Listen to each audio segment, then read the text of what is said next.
Alhamdulillah rabbil alamin wassalatu wassalamu ala asyrofil anbiya'i wal mursalin sayyidina Muhammadin wa ala alihi washabbihi ajma'in amma ba'du. Yang saya hormati guru kami, panutan kami, Gus Baikun, Gus Jadin, Gus Mabra, Lora Gustiono, Gus Dwi, Ragus Gustiono, Pak Ahmad Zainul, Mas Moko, Pak Jamil, dan mungkin teman-teman yang lain yang tidak bisa saya sebutkan satu persatu.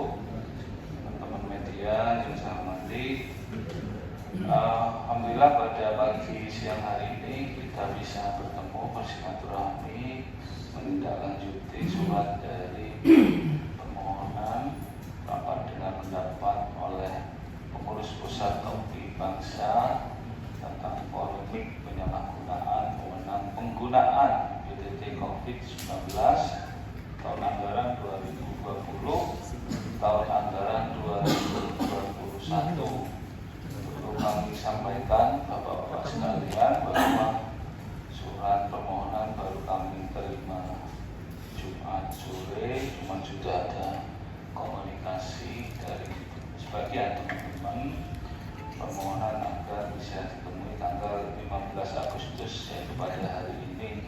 Alhamdulillah kebetulan teman-teman banyak yang bisa hadir untuk menemui rekan-rekan seperjuangan dari Topi Bangsa. Bapak Ibu, Bapak-bapak sekalian, untuk lebih ringkasnya apa yang menjadi tuntutan, harapan, unek-unek dari para senior, para guru kami, yang tentu kami berikan seluas-luasnya waktu kepada teman-teman Topi Bangsa kaitan dengan temuan hari ini. Waktu dan tempat kami persilahkan. Terima kasih Bapak Halim, Wakil Ketua DPRD. Assalamualaikum warahmatullahi wabarakatuh. Bismillahirrahmanirrahim. Alhamdulillahirabbil alamin. Alhamdulillah ala hamdul qada ya murid wassalatu wassalamu ala asyrofil anbiya'i wal mursalin sayyidina Muhammadin wa ala alihi wa sahbihi wa barik wasallam wa la hawla wa la quwwata illa billahil aliyyil azim. Qala Allah ta'ala fil kitabil karim a'udzu billahi minasyaitonir rajim qul haqqa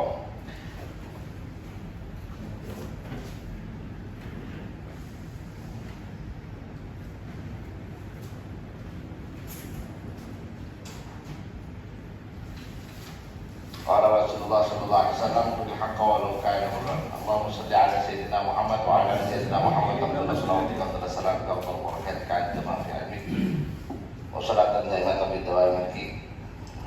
Yang saya hormati rekan-rekan yang terhormat, perwakilan anggota DPRD Jember yang bersedia menemui kami di sini. Ada rekan kami Bapak Halim, Wakil Ketua dari DPRD dari Partai Gerindra, ada Mas Dedi dari Nasdem, Mas Gembong, ada Mas Igun, juga di sini ada Mas Alfian, Mas David, dan juga di sini ada sahabat saya tercinta Ragus Tiono. Juga ada Pak Jamil. Beliau ini jadi langsung saja biar tidak terlalu lama waktunya, biar nanti ada waktu yang cukup panjang untuk beliau Pak Jamil. Jadi kronologinya kami ini Topi Bangsa berawal didatangi oleh beliau Pak Jamil yang kebetulan mengalami balak musibah kemudian balak ujian. Beliau ini di dalam tugasnya sebagai dulu kepala BPD. Nah, ini terperiksa seperti yang sudah ramai di media, di berita. Beliau menceritakan kepada kami kronologis dari awal dan seterusnya. Kami tahu setelah itu kami mengumpulkan tim ahli kami dan juga ahli hukum kami untuk melakukan diskusi tentang yang terjadi terkait dengan kasus yang menimpa beliau Pak Jamil, sehingga kami pada kesimpulan bahwa kasus beliau ini menurut kami berbau konspirasi politik. Itu yang perlu digarisbawahi. Seperti yang kita tahu bahwa urusan 107 miliar sampai hari ini belum pernah disentuh. Setahu saya juga kapan hari kita sudah melakukan demonstrasi, sudah diterima pada saat itu oleh Pak Sandroni dari Komisi Agara Holil dari Golkar, dan satu lagi Selva dari PKB. Ada 3 orang yang menerima. Pada saat itu Pak Kabroni dan 3 DPR yang menemui kami pada saat itu sepakat setuju untuk bentuk pansus. Tapi sampai hari ini kami belum melihat. Bahkan ada janji mau manggil BPK. Kami pada saat ini dengan Kapolres, dengan beliau saya menyampaikan, kami ini hanya menuntut keadilan ditegakkan. Kami tidak mau melindungi siapapun. Kami tidak mau bersepakat dengan masalah. Bila mana memang Pak Jamil terbukti salah, silahkan. Kami tidak mau intervensi hukum. Tapi yang kami ingin, yang ditegakkannya keadilan itu menjadi penting. Sehingga jangan sampai terjadi, ya kan, seperti istilah ibarat yang digunakan oleh Pak Kustiono. Iki ono maling PT di bus-bus, ingat, tapi maling Ferrari di jalan. Nah, itu kan. Ini kasus Pak Jamil kita pun semua tahu. Ini berawal dari pemberitaan Nusada ini. Yang nilai uangnya yang diangkat di berita itu 282, itu pun di global. Padahal itu udah pernah cair uangnya dan seterusnya. Kami sudah melihat itu, nanti biar dijelaskan lebih rinci oleh yang bersangkutan sendiri. Barangkali nanti DPR ingin bertanya, silakan nanti ditanyakan langsung kepada beliau. Tapi satu sisi 107 miliar ini kan tidak pernah dikutek. Ya, artinya masyarakat tidak tahu informasi tentang hal itu, ya kan. Nah, pada saat kami ini dengan Pak Kapolres ngomong, Gus tolong didesak DPR, ya kan. DPR didesak untuk memanggil BPK, karena BPK memang tidak pernah memberikan temuannya kepada kami, sehingga kami tidak bisa apa-apa, gitu kan. Karena tanpa itu kami tidak bisa melakukan pemeriksaan dan seterusnya. BPK sampai hari ini belum berikan itu. Oke, ini perlu saya sampaikan kepada Pak Jenengan. Jadi ini yang semakin membuat kami yakin bahwa ini ada konspirasi politik, ya kan. Pak Jamil ini pada saat mendatangi kami, setelah kami periksa, kami diskusi panjang, bukan hanya saya Pak. Kami komunikasi dengan Pak Jamil ini cukup panjang, dan itu hampir setiap hari. Juga termasuk dengan kuasa hukumnya, dengan Pak Kustiono juga. Nah, intinya kami sepakat itu. Kami mencium ini ada aroma konspirasi politik, ya kan. Nanti biar lebih rincinya dijelaskan Pak Jamil. Sebab begini, salah satunya kami temukan begini, ya kan. Ini kasus di awal pemeriksaan mulai awalnya katanya terima honor pemakaman perlu bank 100.000, ya kan. Terus setelah itu geser lagi, urusannya jadi pemotongan honor COVID, terus geser lagi sekarang katanya itu kan, menurut hasil penyidikan terakhir beliau ini ditersangkakan karena SK, penyalahgunaan SK, penyalahgunaan SK. Saya jadi berpikir, loh kok aneh Pak ini Pak, sampai tersangka karena SK. Orang sampai PLT itu bukan membuat SK seperti yang kita tahu, ya kan? Kenapa kok justru harusnya ditersangkakan yang menjadi kan bupati pembuat SK-nya, itu kan? Dan juga yang terlibat di dalam pembuatan SK salah satunya juga Pak Sekda, inspektorat dan seterusnya. Loh, kenapa kok malah sampean? Itu kan? Ini kan jadi aneh di maksud saya. Nah, ya itulah proses yang terjadi intinya begitu. Lah ini semakin menggelitik kami, ini ada apa sebetulnya gitu loh, ya kan? Ini ada apa? Lah ini maksud saya kenapa kami akhirnya, ya kan, mendampingi beliau ini untuk mendatangi kantor DPRD, langsung curhatlah ke panjenengan. Bagaimanapun beliau ini sebagai warga Jember, rakyat Jember, ya kan? Ini yang status rakyat Jember yang butuh perlindungan panjenengan mungkin GPK dan seterusnya. Ini kami akhirnya ayo dengan DPR mulai sampai bukan di biro DPR terpaksa wis aku tak mudune dalan wis tak ramino iki kan nanti biar semua orang akan tahu. Nah itu kan seperti itu. Tapi saya yakin lah karena saya juga punya hubungan baik dengan teman-teman DPRD, saya pikir nanti pengajuan dan DPR kita akan bisa diterima. Ya alhamdulillah hari ini kami sangat senang sekali dan bahagia sekali panjenengan semua bisa ada di sini dan mendengarkan kami termasuk ini nanti Pak Jamil. Mungkin itu untuk mengawali. Jadi ini ada kasus yang menurut kami sangat janggal sekali.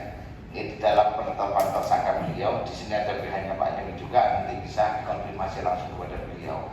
Nah, kan lucu, nek ngomongin berdasarkan SK dianggap jadi Pak Jamil ini di dalam SK ini keliru menggunakan SK, keliru menggunakan SK dalam pelaksanaan untuk PDT COVID. Ini kan jadi aneh. Kenapa? Satu hal yang harus dicatat, bahwa kalau itu dijadikan dasar, wah ini pemerintah butuh siap-siap ini buka penjara baru, karena nanti akan banyak yang kena itu. Nggak dicontohkan saja lah di Jember ini kita tahu, ada mega proyek besar, yang itu tidak masuk di dalam RPJMD, multi-S. Nah, itu alasan. Dan itu di dalam RPJMD ini saja nggak ada. Nah, ini kan terjadi. Belum lagi posisi Pak Sekda, sing tahu PJ, tahu PMT. Nah, itu produknya ini tanda tangan yang biasa. Itu siapa penjara di sini. Ini jadikan urusan ini. Saya tidak mau berpanjang lebar. Biar nanti secara teknis dijelaskan oleh yang bersangkutan, Pak Jamil. Ini bagian dari yang kami temukan. Setelah kami diskusi, setelah kami teliti lebih dalam, dan kami hasil hearing kami dengan kejaksaan, dengan pihak kepolisian dan seterusnya. Mungkin itu saja dulu dari saya. Selanjutnya mungkin biar dilanjutkan mungkin oleh Pak Kustiono dan yang lain-lain. Matur nuwun dari saya itu dulu. Nanti diskusi sambil berjalan. Assalamualaikum warahmatullahi wabarakatuh. Langsung permisi saya tambah dulu. Jadi maksud kedatangan teman-teman Nopi Bangsa ini yang paling menggelitik bagi kami dari persoalan satu contoh persoalan besar yang mendapat simpati publik Jember. Yang jelas ini siapapun menurut saya ketika mengikuti perjalanan kasus ini murni bukan pure kasus hukum.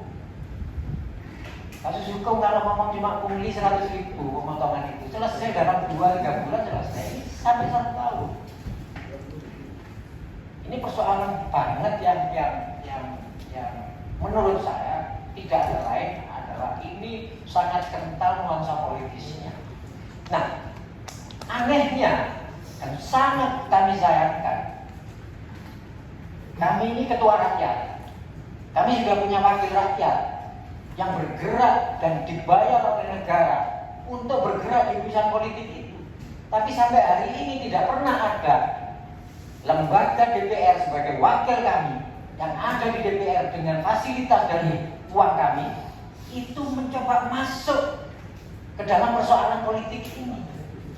Semua seolah-olah mencari aman. Ini yang kami sayangkan. Teman-teman DPR, saya pikir secara personal semuanya paham.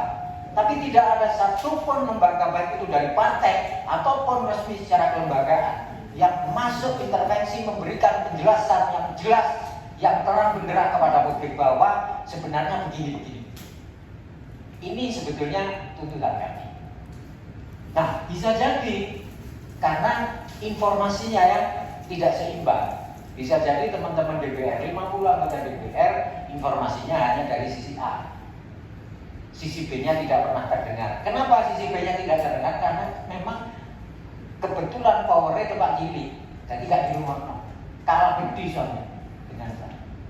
Nah ini fenomena ini yang menjadi melatar belakangi kehadiran kami di sini, sambil sekaligus membawa Pak Jamil ini yang masih ASN aktif, ya, yang ASN aktif dan punya hak-hak dan seterusnya. Anehnya dengan perjalanan sekian hari terakhir, Pak Jamil ini saya mendapatkan informasi dengan data yang akurat bahwa Pak Jamil sudah dikeluarkan dari grup WA resmi pejabat pemerintah Jember. Apakah ada kaitannya dengan surat kami, rencana hearing RDP dan kejadian-kejadian sebelumnya? Ini jelas semakin menunjukkan bahwa ini ada persoalan politik di Kabupaten Jember yang harusnya selesai. Itu yang pertama. Yang kedua, ngomong 107. Saya menjadi sangat dia mau marah juga kan, aku jadi apa? Cuma jadi ketua rakyat, sehingga bayaran. Era sebelumnya teman-teman DPR begitu elegan, begitu memuaskan, optimal bagi saya, berperan sebagai wakil kami. Publik bisa sedemikian cepat mendapatkan informasi-informasi yang penting. LHP BPK yang berbunyi 107 miliar ada penyimpangan yang berpotensi tidak bisa dipertanggungjawabkan.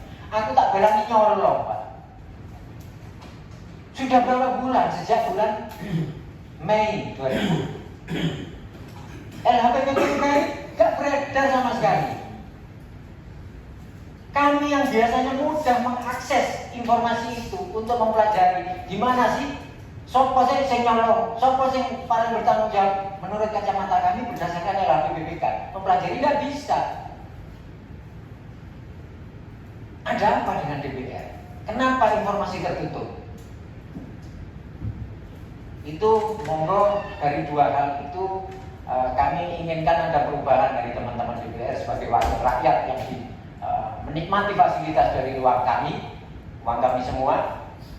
Jangan lagi teman-teman DPR hanya menjadi stempel bagi penguasa, bahwa banyak persoalan yang harus diungkap ke ruang publik, bahwa hak politik masing-masing DPR kita juga saling menghormati sebagai partai pengusung, sebagai boleh bersikap membela tidak apa-apa, tapi kan kita harus ngajari publik beloknya belok dengan fakta yang benar, jangan menutupi kesalahan-kesalahan yang jelas-jelas.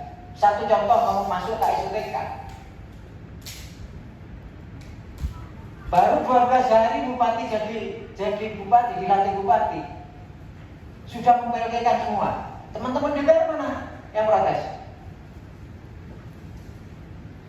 Pembelaan yang dilakukan oleh teman-teman DPR partai pengusung itu hanya sekedar semacam membuat stempel pembenar tanpa didasari dengan fakta-fakta hukum. Oh, regulasinya begini. Ajari publik itu supaya paham. Didik-didik ngomong partisipasi publik. Tapi panjenengan sebagai wakil kami tidak pernah memberikan edukasi. Bagaimana publik menjadi lebih cerdas, lebih paham untuk ikut merasa bersama memiliki pemerintah Kabupaten Jember ini. Yang jelas, duit APBD itu kan uangnya rakyat, bukan karena bupati tok.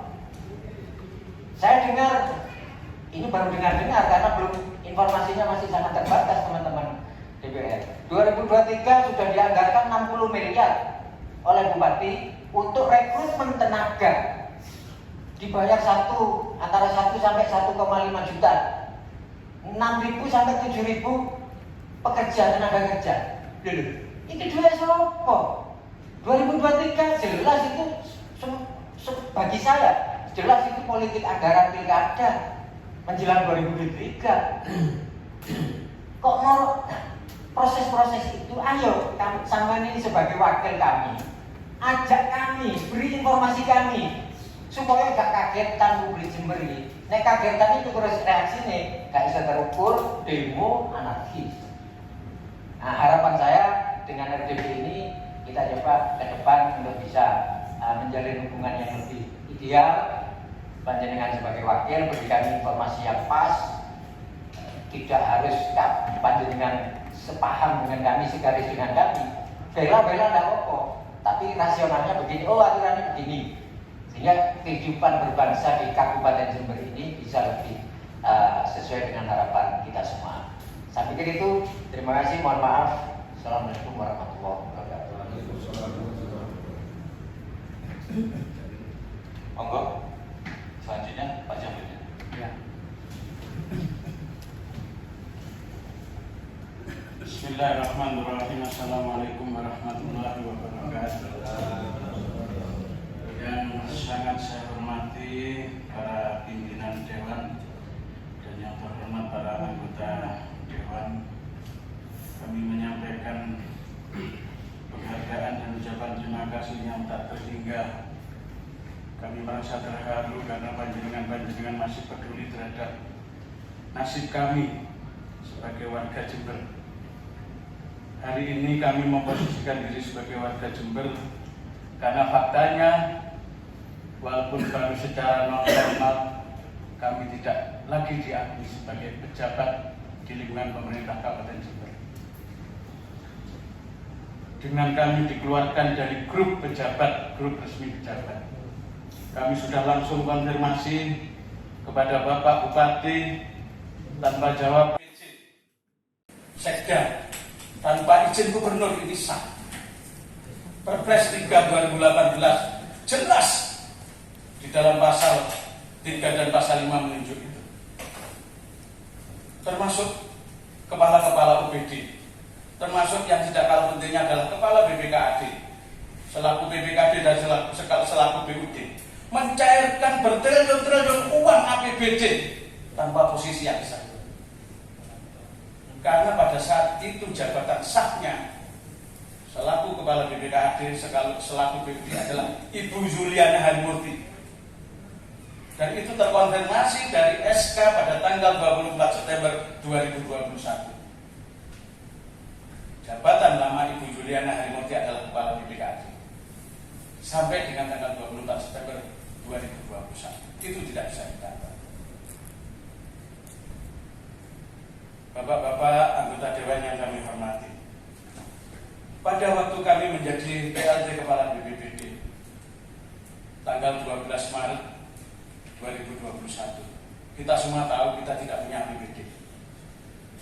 Tetapi kegiatan penanganan kedaruratan sudah dimulai jauh sebelumnya di tahun 2020 karena pandemi Corona. Kami harus memakamkan jenazah COVID dengan protokol khusus. Kami harus melakukan kegiatan-kegiatan penyemprotan, kegiatan-kegiatan PPKM, justisi dan seterusnya tanpa dukungan 1 rupiah pun APBD. Siapa yang peduli? Pak Bupati, Pak Wakil Bupati, Pak Sekda, Pak Kapolres, Pak Kajari, Pak Danjen pernah menanyakan pada kami, Pak Jandel duitnya sokondi? Pernah? Ketika memuncak kematian akibat COVID, kami harus memakamkan jenazah-jenazah dengan protokol COVID. Mahal bapak-bapak sekalian, mahal. Peti yang tahun 2020 dihargai 3 juta dengan kualitas yang sama, saya jamin. Kami mengikuti regulasi, kami tak regulasi dengan harga 1.720.000, bisa dicek di SPC kami. Silahkan bongkar semua, buka semua yang imbang. Kalau memang kami katakanlah melakukan kejahatan-kejahatan, silahkan proses dengan fair. Tapi semuanya harus secara berkeadilan. Tidak ada drama-drama yang semacam ini. Itu baru 1 peti harganya segitu. Setiap pemakaman petugas itu pakai APD, alat pelindung diri. Harganya kurang lebih 50 sampai 70 ribu. Fluktuatif, bahkan pernah sampai 85 ribu karena langkanya. Kami harus hunting kemana-mana pakai duit kami sendiri. Seringkali saya dipinjami sama teman-teman, Pak ini kurang 15 juta, Pak ini kurang 5 juta, Pak ini kurang 3 juta. Kami berikan aja. Nggak tahu ada jawabannya apa enggak, tapi yang dengan hari ini uang kami tidak balik. Kami tidak pernah menuntut pada negara uang itu. Dan kami tidak lalu mencari-cari lewat honor dan sebagainya itu. Tidak, nanti kami jelaskan kenapa itu harus terjadi seperti itu. Tiap hari mencekam. Kami 2 bulan tidak pulang. Ada wartawan mencari kami. Saya tahu teman-teman saya itu. Hanya karena saya sampai di kantor, setelah itu harus dipanggil lagi karena harus rapat dengan Menko Polhukam, Pak Luhut waktu itu di Pendopo. Kami diteleponi sama ajudan, sehingga baru nyampe kantor karena janjian dengan teman-teman wartawan. Kami permisi tinggal, mereka tersinggung. Kami sendiri menempatkan fisik kami aja pada saat itu repot. Tidur sehari paling sejam 2 jam aja. Ya. Semua pengorbanan kami, hukum tertinggi dalam kedaruratan sebetulnya jelas. Hukum tertinggi adalah menyelamatkan nyawa dan menghindari adanya dampak-dampak keburukan dari masa darurat. Ini sama sekali tidak pernah diterapkan kepada kami. Silahkan bongkar semua apa yang sudah kami berbuat, baik yang dianggap jahat maupun yang dianggap baik. Silahkan dibuka semua. Jangan, kami sudah membuka sebetulnya. Di tengah pontang-panting kami seperti itu, ya, ada beberapa persoalan yang harus kami ungkap di sini. Pada waktu itu seolah-olah mereka semua kasihan pada petugas-petugas pemakaman. Apa kami tidak kasihan? Kami sangat berkebutuhan pada mereka. Karena kami harus menggerakkan mereka semuanya untuk bisa menjalankan kegiatan pemakaman dengan baik. Kepala-kepala rumah sakit, direktur-direktur rumah sakit tiap hari komplain pada kami. Sudah menumpuk 6 jenazah, menumpuk 14 jenazah di rumah sakitnya. Harus segera. Anggota dewan banyak yang telepon kami, saudara kami, tokoh masyarakat komplain pada kami. Kenapa ini sampai 9 jam belum dimakamkan? Catatannya adalah hampir setiap hari 60 lebih jenazah tiap hari selama kurang lebih 2 bulan mampu dimakamkan oleh teman-teman kami dengan baik. Tidak sampai keleleran. Waktu itu belum ada APBD. Kenapa? Karena ada satu peristiwa yang menurut saya sangat naif dilakukan oleh pemerintah Kabupaten Jember. Tiba-tiba saja bendahara BPBD dipindah tanpa koordinasi. Kami komplain kepada Bupati, kami komplain kepada BKP SDM. Jawabannya, iya segera. Buktinya apa? Kami sendiri akhirnya yang nyari, yang dapat untuk dapat mengganti. Selama kevakuman bendahara ini tentu kami tidak bisa berbuat apa-apa, walaupun sudah tersedia APBD. Karena satu-satunya yang bisa mencairkan uang hanyalah bendahara. Kepala UPD tidak bisa, yang lain juga tidak bisa. Ketika teman-teman kami juga banyak yang terserang COVID, akhirnya mengganggu administrasi di lingkungan BPBD. Kami sudah minta tenaga dan sebagainya. Memang pada akhirnya diberi, tapi sudah sangat telat. BTT COVID, anggaran yang mestinya sudah sejak awal karena kita ini sudah berada pada masa pandemi. Ketika saya tanggal 12 Maret 2021 tidak ditunjuk sebagai PLT, itu sudah masa pandemi. Bukan belum masa pandemi. Baru dibicarakan oleh tim anggaran pada tanggal 19 Juli 2021. Catat, cek, mohon maaf saya harus sampaikan ini. Kami sudah mendesak. Ketika kami mendesak tentang ini, dibelokkan oleh beberapa pejabat yang ingin menyelamatkan diri dari persoalan kedaruratan ini dengan menunjuk kami seolah-olah kami ngoyok 100.000 per lubang. Apa artinya 100.000 per lubang bagi kami di tengah-tengah kami melakukan upaya-upaya seperti itu? Sekecil sekali. Andaikan kami dapat 70 juta untuk mengganti pengorbanan kami, itu tidak ada apa-apanya. Situasi ini tolong diangkat utuh. baru kami sampaikan sekarang. Kenapa?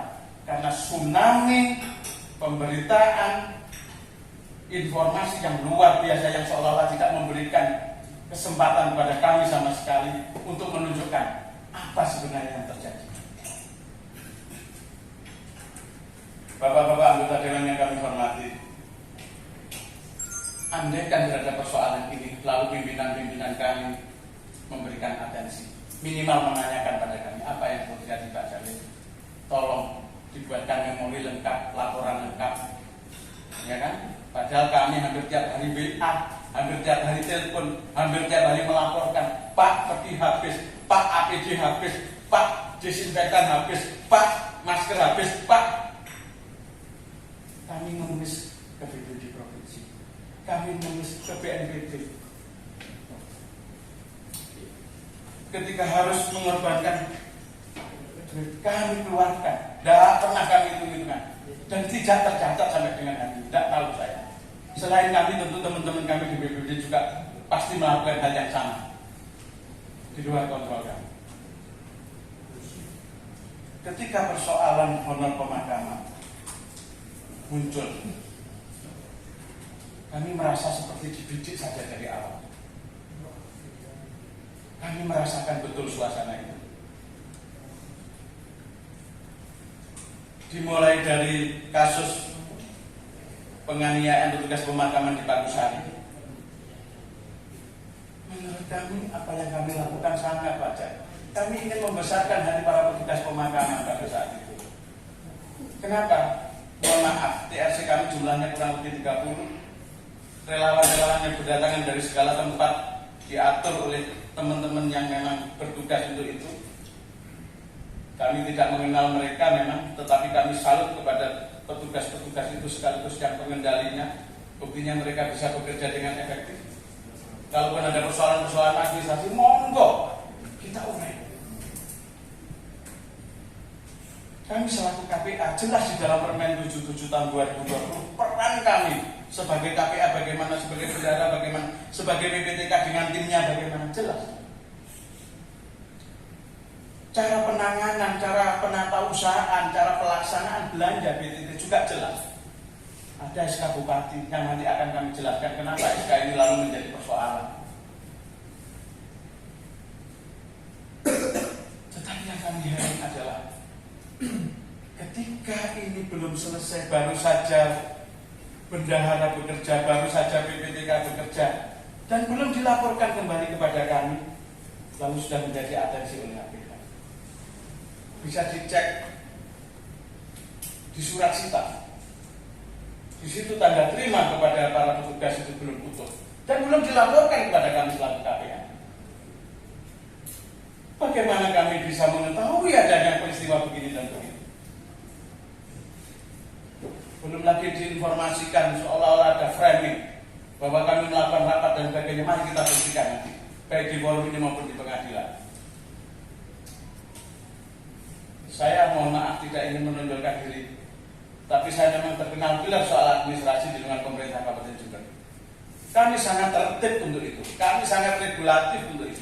Tujuan kami apa? Agar supaya distorsi atau penyimpangan-penyimpangan itu seminimal mungkin. Setiap kali rapat pastilah kami minta ada notulensi, dan itu ada. Petugas notulensi sempat saya tanya, apa pernah terucap oleh mulut saya menyetujui pemotongan atau saya memerintahkan pemotongan? Apalagi sampai kepada ada tulisan dan sebagainya. Monggo dicek. Handphone kami pun juga sudah disita oleh pihak. Bisa dilaporkan, monggo sudah. Apa yang terjadi dengan HP, dengan WA, dengan SMS, dengan pembicaraan terakhir pembicaraan, monggo silakan. Kalau memang ada salah, silakan diproses menurut keadaan. Tapi tidak dengan drama seperti ini. Ini sangat-sangat menekan kami. Pertanyaan kami, di mana bupati kami? Di mana wakil bupati kami?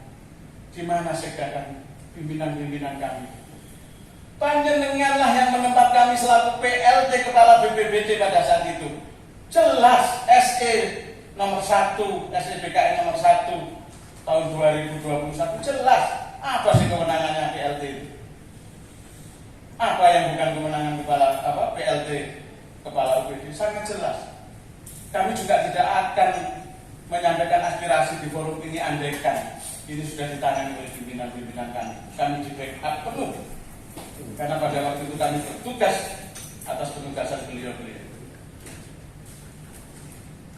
Kalau misalkan ini yang kami khawatirkan, penyampaian aspirasi ini lalu dipandang sebagai bentuk indisipliner, kami mohon dukungan politik dari panjenengan semua anggota DPRD. Ini kami membuka kebenaran yang nilainya lebih tinggi daripada sekedar urusan-urusan regulasi administrasi itu. Bapak-bapak anggota Dewan yang kami hormati, ketika kami dibeltikan pada tanggal 12 bulan 3 tahun 2021 bersama 631 pejabat struktural, SK kami tidak dicabut, tapi kami kehilangan kewenangan berdasarkan SK. Siapapun yang paham hukum administrasi pasti memiliki pemahaman bahwa pejabat-pejabat yang ditempatkan ketika masih ada pejabat definitifnya dengan SK yang belum dicabut itu adalah ilegal. Ini persoalan sangat penting karena terjadi penyalahgunaan kewenangan di dalamnya. Kami tidak menyalahgunakan wewenang, itu pun diproses secara hukum. Bagaimana dengan penyalahgunaan wewenang yang sudah jelas-jelas seperti itu? Sebagai PLT, kami tidak bisa mengambil keputusan-keputusan strategis seperti persoalan anggaran, persoalan kepegawaian, dan perubahan organisasi. Dan pada tanggal 12 itu, bapak-bapak sekalian,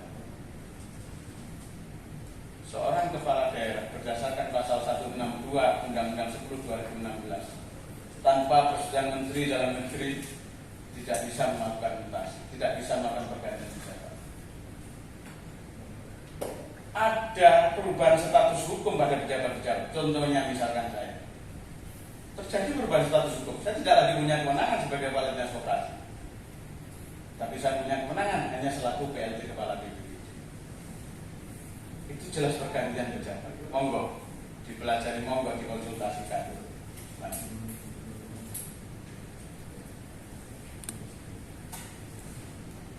Yang kedua, bapak-bapak anggota Dewan sekalian, kami menginjak kepada perjalanan kasus yang menimpa kami. Di awal terjadi drama yang luar biasa. Diawali dengan pemberitaan oleh salah satu media yang disebut dengan dokumen tanda terima honor kepada 4 pejabat, Bupati, Sekda, PLT Kepala BPD, dan PLT Kepala Bidang, bukan PLT, pejabat ini Kepala Bidang Kedaruratan dan Logistik. Saya sampaikan karena saya adalah petugas yang berwenang di situ bahwa sumber data itu tidak jelas.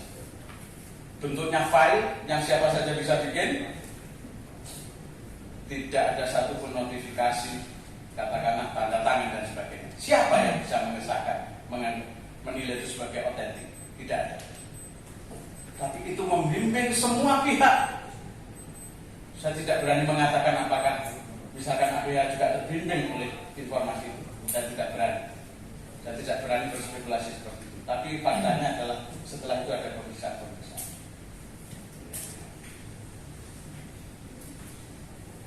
Lalu yang kedua, ada drama lagi. Ketika pemanggilan bendahara untuk pertama kalinya, surat panggilan dinyatakan adalah penyalahgunaan wewenang kepala dinas BPBD, tindak pidana korupsi, langsung menunjuk pada hidung kami, dan itu bocor viral di media massa. Pertanyaan kami bapak-bapak sekalian, ada apa itu? Ada apa? Kami sudah dibunuh karakter kami sejak awal. Pemeriksaan sampai dengan gelar perkara sampai ditetapkan tersangka Pak Denta Satria, memang ada unsur-unsur yang memenuhi alat bukti dan sebagainya. kami sempat berkomunikasi. Bahkan salah satu komunikasi yang kami nukil adalah kami pernah berkonsultasi pada tim ahli hukum pemerintah Kabupaten Jember, yaitu Bapak Khalili Sarjana Hukum. Kami bawa Pak Penta, lalu kami tinggal. Pak Penta melakukan komunikasi dengan beliau. Pada suatu waktu, bendahara kami yang bernama Bu Siti Fatimah juga mendapatkan panggilan pemeriksaan. Beliau menyampaikan pada saya, Pak, saya mau dapat panggilan dari Polres, bagaimana kita menghadap Pak Khalili. Akhirnya saya dengan Bu Siti Fatimah menghadap Pak Khalili. Disitulah kami mendapat cerita yang sangat fantastik bagi kami. Apa cerita itu? Ada 3 poin yang disampaikan oleh Pak Khalili kepada kami berdua. Kami berdua, saya Muhammad Jamil dan Ibu Siti Fatimah.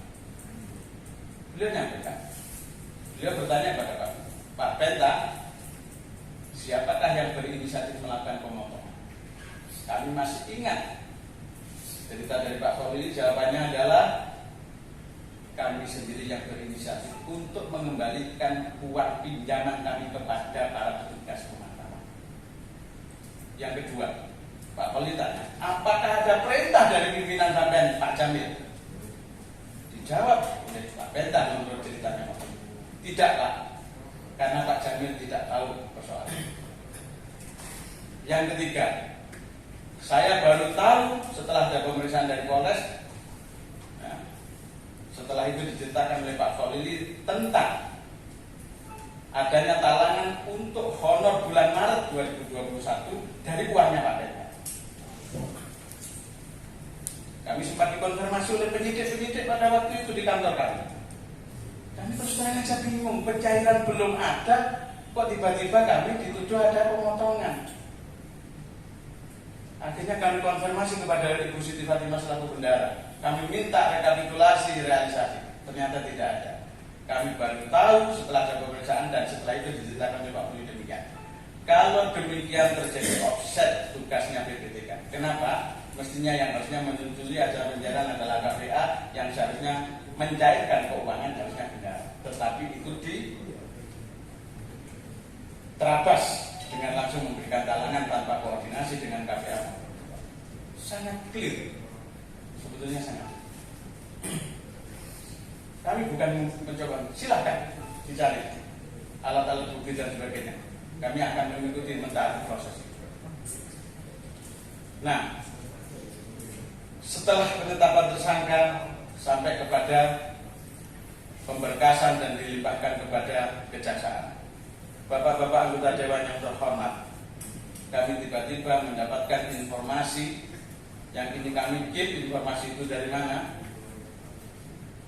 Bahwa ada order tambahan 1 TSK lagi dari kejaksaan.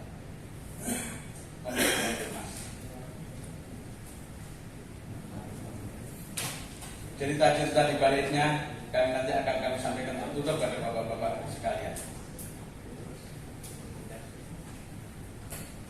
Yang ada intervensi dari orang kuat dan seterusnya akan kami sampaikan.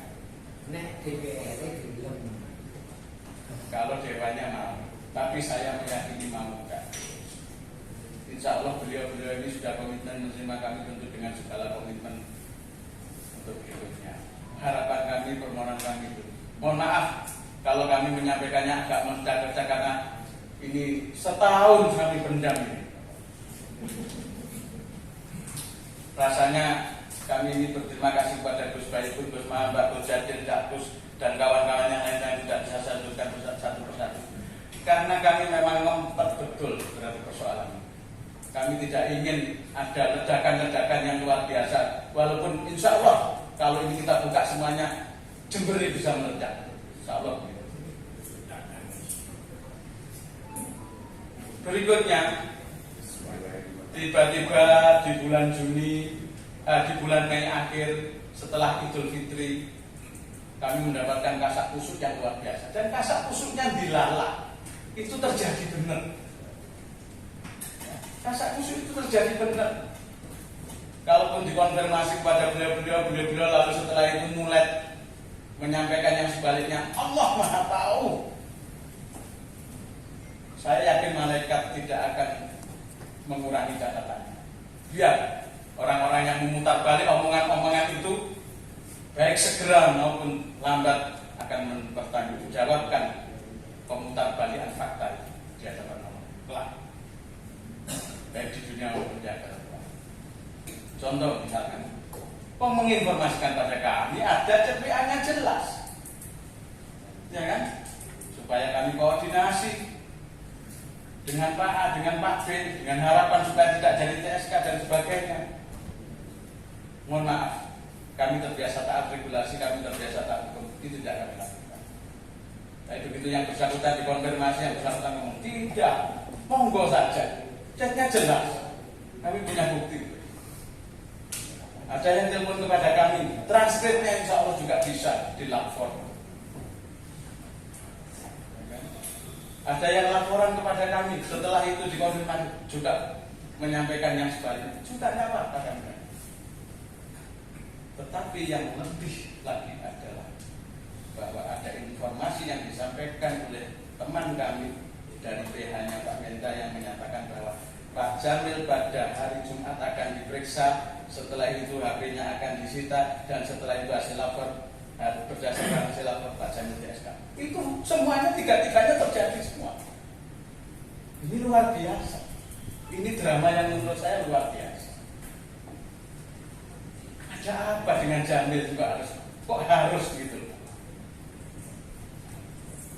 Bapak-bapak anggota dewan yang kami hormati, dan pada akhirnya pada tanggal 25 Juli 2021 kami mendapatkan penetapan sebagai tersangka. Kami terima.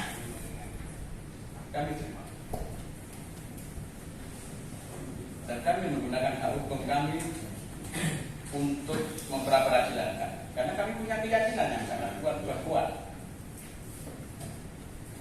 proses sampai kepada penetapan itu kami pandang ada kelemahan-kelemahan, dan itu tentu bagian dari penghormatan kita kepada regulasi yang ada.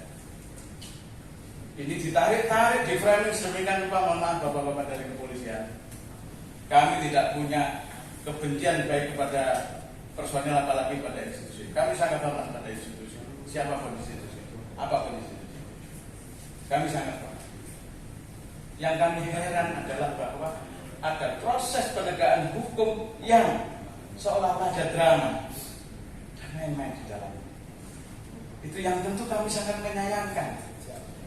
Kami menginginkan adalah sama dengan keinginan semua pihak yang masih berjalan di atas norma dan kaidah hukum kita bersama.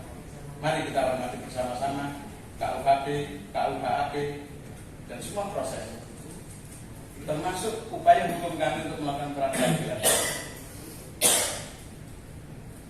Maka ketika ada katakanlah drama yang tanda kutip disebut dengan drama jemput paksa itu, dan ternyata dari bapak-bapak Polres tidak ada itu. Beliau menyampaikan silaturahmi kalau nggak salah pada waktu itu, sesuatu yang sangat indah sebetulnya. Tapi gini lalu di framing sedemikian oleh para pihak itu, ya seolah-olah ada drama-drama semacam itu. Kenapa? Karena kami taat betul waktu pemeriksaan awal. Ya, bayangkan kami ini baru besanan 1 tahun, setelah itu besan kami mantu. Ya kan? Undangannya, pemberitahuannya datang lebih dulu daripada panggilan dari Polres.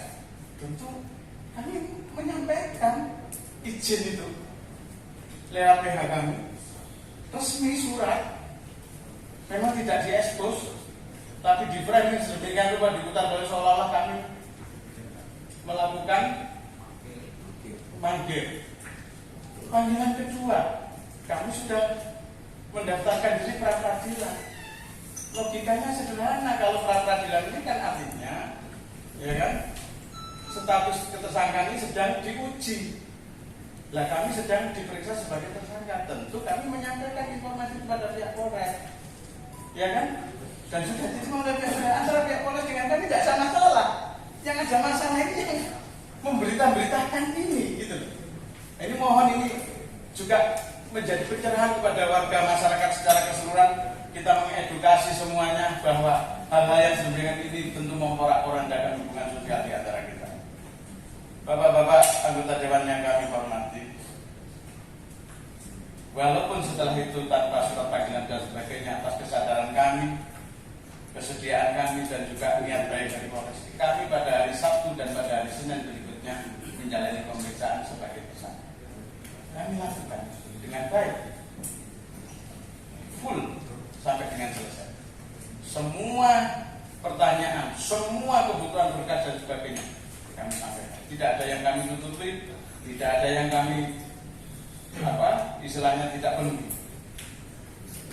Nah, mulai hari ini kami mohon doa restu kiranya kami memulai sidang pra peradilan di Pengadilan Negeri Jember. Mudah-mudahan semua terungkap dengan baik, tanpa ada upaya-upaya intervensi, apalagi ini tadi sudah disebutkan Gus Baidun. Aroma konspirasi, aroma kepentingan, aroma ada pihak-pihak tertentu yang sudah jelas sempat terucap oleh para pihak, order dan sebagainya.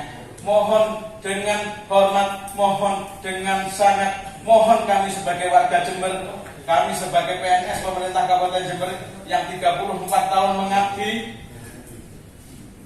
sebetulnya 35, tapi menurut formal sudah 34 tahun. Kami tidak pernah punya kasus, bapak-bapak sekalian.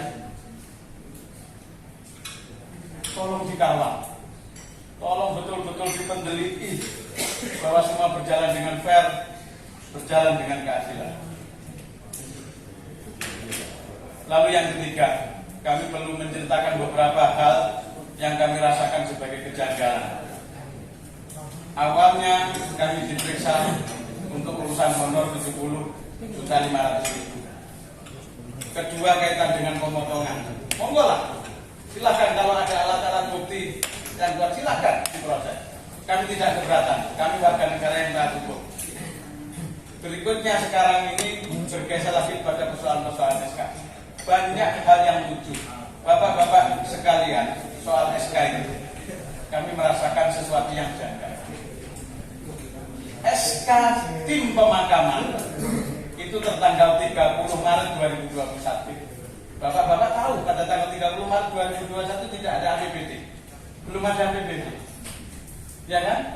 Mau nyantol jadi BTT, mau nyantol jadi DPA, kami tidak peduli. Yang jelas kami bisa bekerja atas dasar SK ini. BTT baru dibahas tanggal 19 Juli 2021. Mohon dicatat, 19 Juli Pak dicatat. BTT baru cair di tanggal 10 dan tanggal 13 Agustus 2021. Kami kemarin ada pertanyaan yang menurut kami sangat krusial untuk kami informasikan kepada bapak-bapak anggota dewan sebagai pengawas ya, fungsi pengawasan kepada eksekutif termasuk pada kami. Mohon kami diawasi terkait dengan itu. Intinya adalah bahwa SK itu berbunyi pembebanannya pada BPA BPBD, tapi ini BTT. Siapa yang salah? SK 4 kali berubah saja kami tidak tahu. Yang pertama yang viral di media ada nama Gus John selaku pengarah 2. Setelah itu SK yang kedua tidak ada lagi. SK ketiga berbunyi petugas pemakaman tanpa Gus John. SK ketiga bernama tim pemakaman. Dan SK yang keempat di lampirannya ada tambahan TNI dan Polri. Semuanya kami tidak tahu bukan. Karena memang bukan tanah kami. Tanah kami yang pakai SK itu aja. Kalau mau mencairkan keuangan harus ada ini, harus ada SK masuk. Di tengah perjalanan yang katanya BPKA minta berubah, yang katanya ada petunjuk bupati, SK-nya harus dirubah, yang katanya pertimbangan dari bagian hukum SK-nya harus berubah. Itu urusannya sono, bukan urusannya sini gitu. Sono itu apa? Ya sono itu tentunya yang punya tupoksi. Siapa? Yang punya tupoksi itu. Biar jelas lah. Bukti biar rumus administrasinya adalah bagian hukum. Tentu bersama dengan tim anggaran. Yang mengusulkan adalah Sekda. Memang kewenangannya di situ. Yang mendatangani Bapak Bupati. Wajar dong kalau kami menjawab pertanyaan itu seperti itu, karena memang regulasinya begitu. Apa yang salah? Ketika lalu PH kami dikonfirmasi oleh wartawan menjawab seperti itu, wajar dong. Apa yang salah? Kami dalam posisi terperiksa, tersangka. Maka kami menyampaikan apa yang sebenar-benarnya. Hak hukum kami. Kalau hak hukum kami lalu dinilai sebagai bentuk indisipliner oleh pemerintah Kabupaten Jember, kami memohon dengan sangat kepada para anggota dewan yang terhormat. Panjenengan adalah wakil masyarakat, wakil kami yang mengawasi eksekutif. Monggo semuanya didudukkan pada regulasi yang sebenarnya. Jangan semuanya ditimpakan kepada kami. Rabbana la tu'akhidna in nasina aw akhtana.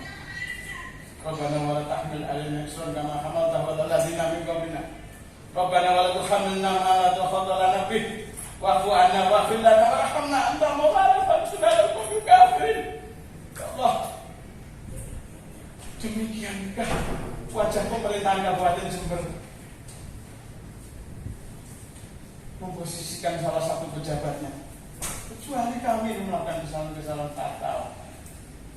Kami telah membantu kegiatan-kegiatan kemanusiaan antara bulan Maret sampai September sesuai dengan surat tugas kami. Silahkan semuanya dibongkar, tapi fair, adil, transparan, sesuai dengan kaidah-kaidah hukum yang ada. Saya buka-bukaan. Bapak-bapak anggota dewan yang kami hormati, selaku PLT, Kepala UPD dan Kepala BPBD pada waktu itu, dan selaku KPA, kami terikat pada regulasi. Ada Undang-Undang Nomor 1 Tahun 2004 tentang Perbendaharaan Negara. Ketika tidak ada APBD, ada banyak pertanyaan. Bahkan dari seorang mantan kabag hukum, pada waktu itu masih kabag hukum aktif. Kenapa bupati kok masuk di dalam SK tim pemakaman?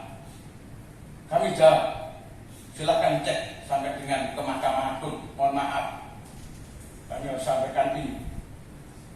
Karena selaku PLT ketika tidak ada BPD, tidak memiliki kewenangan sama sekali. Artinya apa? Kami tidak bertanggung jawab apapun sebetulnya dengan tidak punya kewenangan itu. Cek di dalam undang-undang itu ditegaskan semua tanggung jawab ada di tangan ketulis atau siapa? Bukan. Ya, Kepala UPD, apalagi PLT, baru bisa menjalankan kewenangannya setelah ada DPA. Pada waktu itu DPA-nya mana? APBD aja belum ada. Ya. Bersyukur sebetulnya masyarakat Jember, termasuk panjenengan semua kami ini berani berkorban untuk itu. Kami bersedia. Seandainya pada waktu itu kami sangat taat kepada regulasi, sudah nunggu APBD saja, biarin sudah, tidak usah pergi, tidak apa-apa, sudah, tidak usah berangkat, tidak ada BBM, tidak usah berangkat ke tugas. Kami taat regulasi. Kira-kira bagaimana? Apa tidak chaos?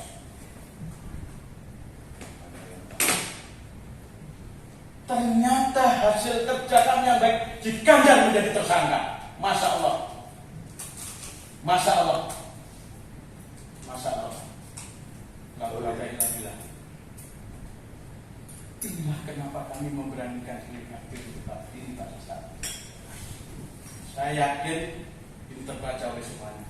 Bukan hanya masyarakat Jember, bukan hanya Bupati Jember, tapi masyarakat Indonesia. Insya Allah.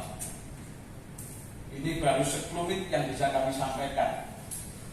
Kalau kami sampaikan semuanya, mungkin tidak cukup waktu 1 minggu untuk menyampaikan. Dan kami punya catatannya semuanya. Kami dengan rapi kami sampaikan. Curhatan kami kepada Gus Jadin pun juga sudah beredar di mana-mana. Itu baru garis besarnya. Kalau soal SK semacam itu kami disalah-salahkan. Doang yang tidak ada SK-nya saja bisa mengeluarkan duit bertriliun-triliun dibiarin. Kepala BPKAD itu selaku BPKD, pejabat pengelola keuangan daerah, dan selaku bendahara umum daerah. Cek sudah. Nilai keabsahan jabatannya di mana? Ditanyakan ke gubernur, tanyakan ke menteri, saya yakin 100% jabatan itu tidak sah. TV bisa mengeluarkan uang triliunan.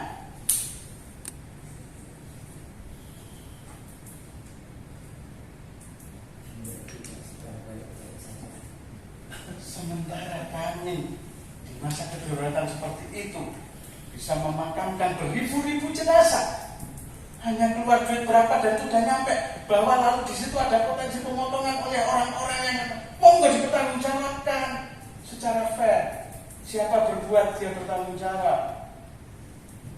Tidak didrama seperti sekarang ini.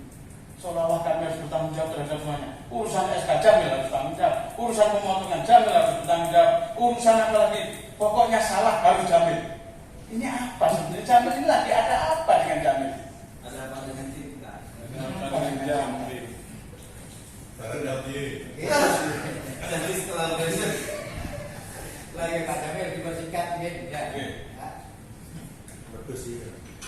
Terakhir mungkin karena memang harus singkat, tapi insya Allah semuanya bisa nyampe.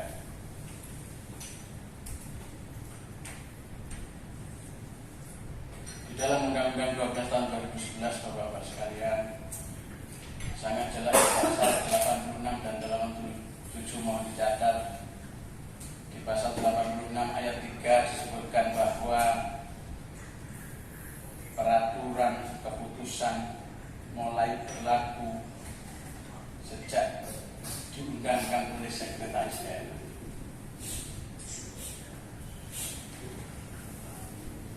Di pasal 87 disebutkan bahwa peraturan keputusan berlaku mulai tanggal dan bersifat mengikat sejak tanggal diundangkan. Kami melihat potensi yang luar biasa. Kami tidak akan membuka ini kalau kami tidak didolimi seperti ini. Apakah pejabat yang tidak sah lalu mengundangkan ketentuan itu, lalu ketentuan sah? Silakan dilihat Bapak-bapak sekalian di dalam Undang-Undang 30 tahun 2014 pasal 8 dan pasal 50.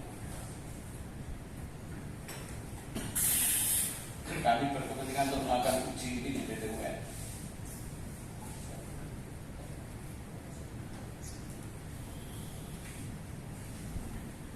Bapak-bapak sekalian, persoalan ini sedemikian rumit, tapi mengarah kepada satu. Ketika kami mengusulkan SK, kami mengusulkan berdasarkan apa yang terjadi di tahun 2020. Tahun 2020 tidak ada apa-apa. Kenapa tahun 2021 lalu ada apa-apa? Ada apa dengan cinta ini? Di tahun 2020 dulu perlombaan 150. Bahkan yang saya di BPBD itu ada rumor banter itu. Tiap bulan itu petugas bisa beli sepeda motor. Di tahun 2021 ketika kami belum ada APBD, setelah itu APBD sudah mulai jalan bendahara di Pindang, setelah itu ternyata tidak cukup karena kematian tinggi, anggaran yang cukup harus nunggu BTT, tertunda. Seolah-olah inilah orang yang paling jahat, tidak bayar relawan. Ya tak? Bahkan setelah itu dianggap motong lagi. Terhadap adanya pemotongan dan sebagainya. Tidak pernah ada niat, tidak terbersit rencana semacam itu, bahkan kami tidak tahu.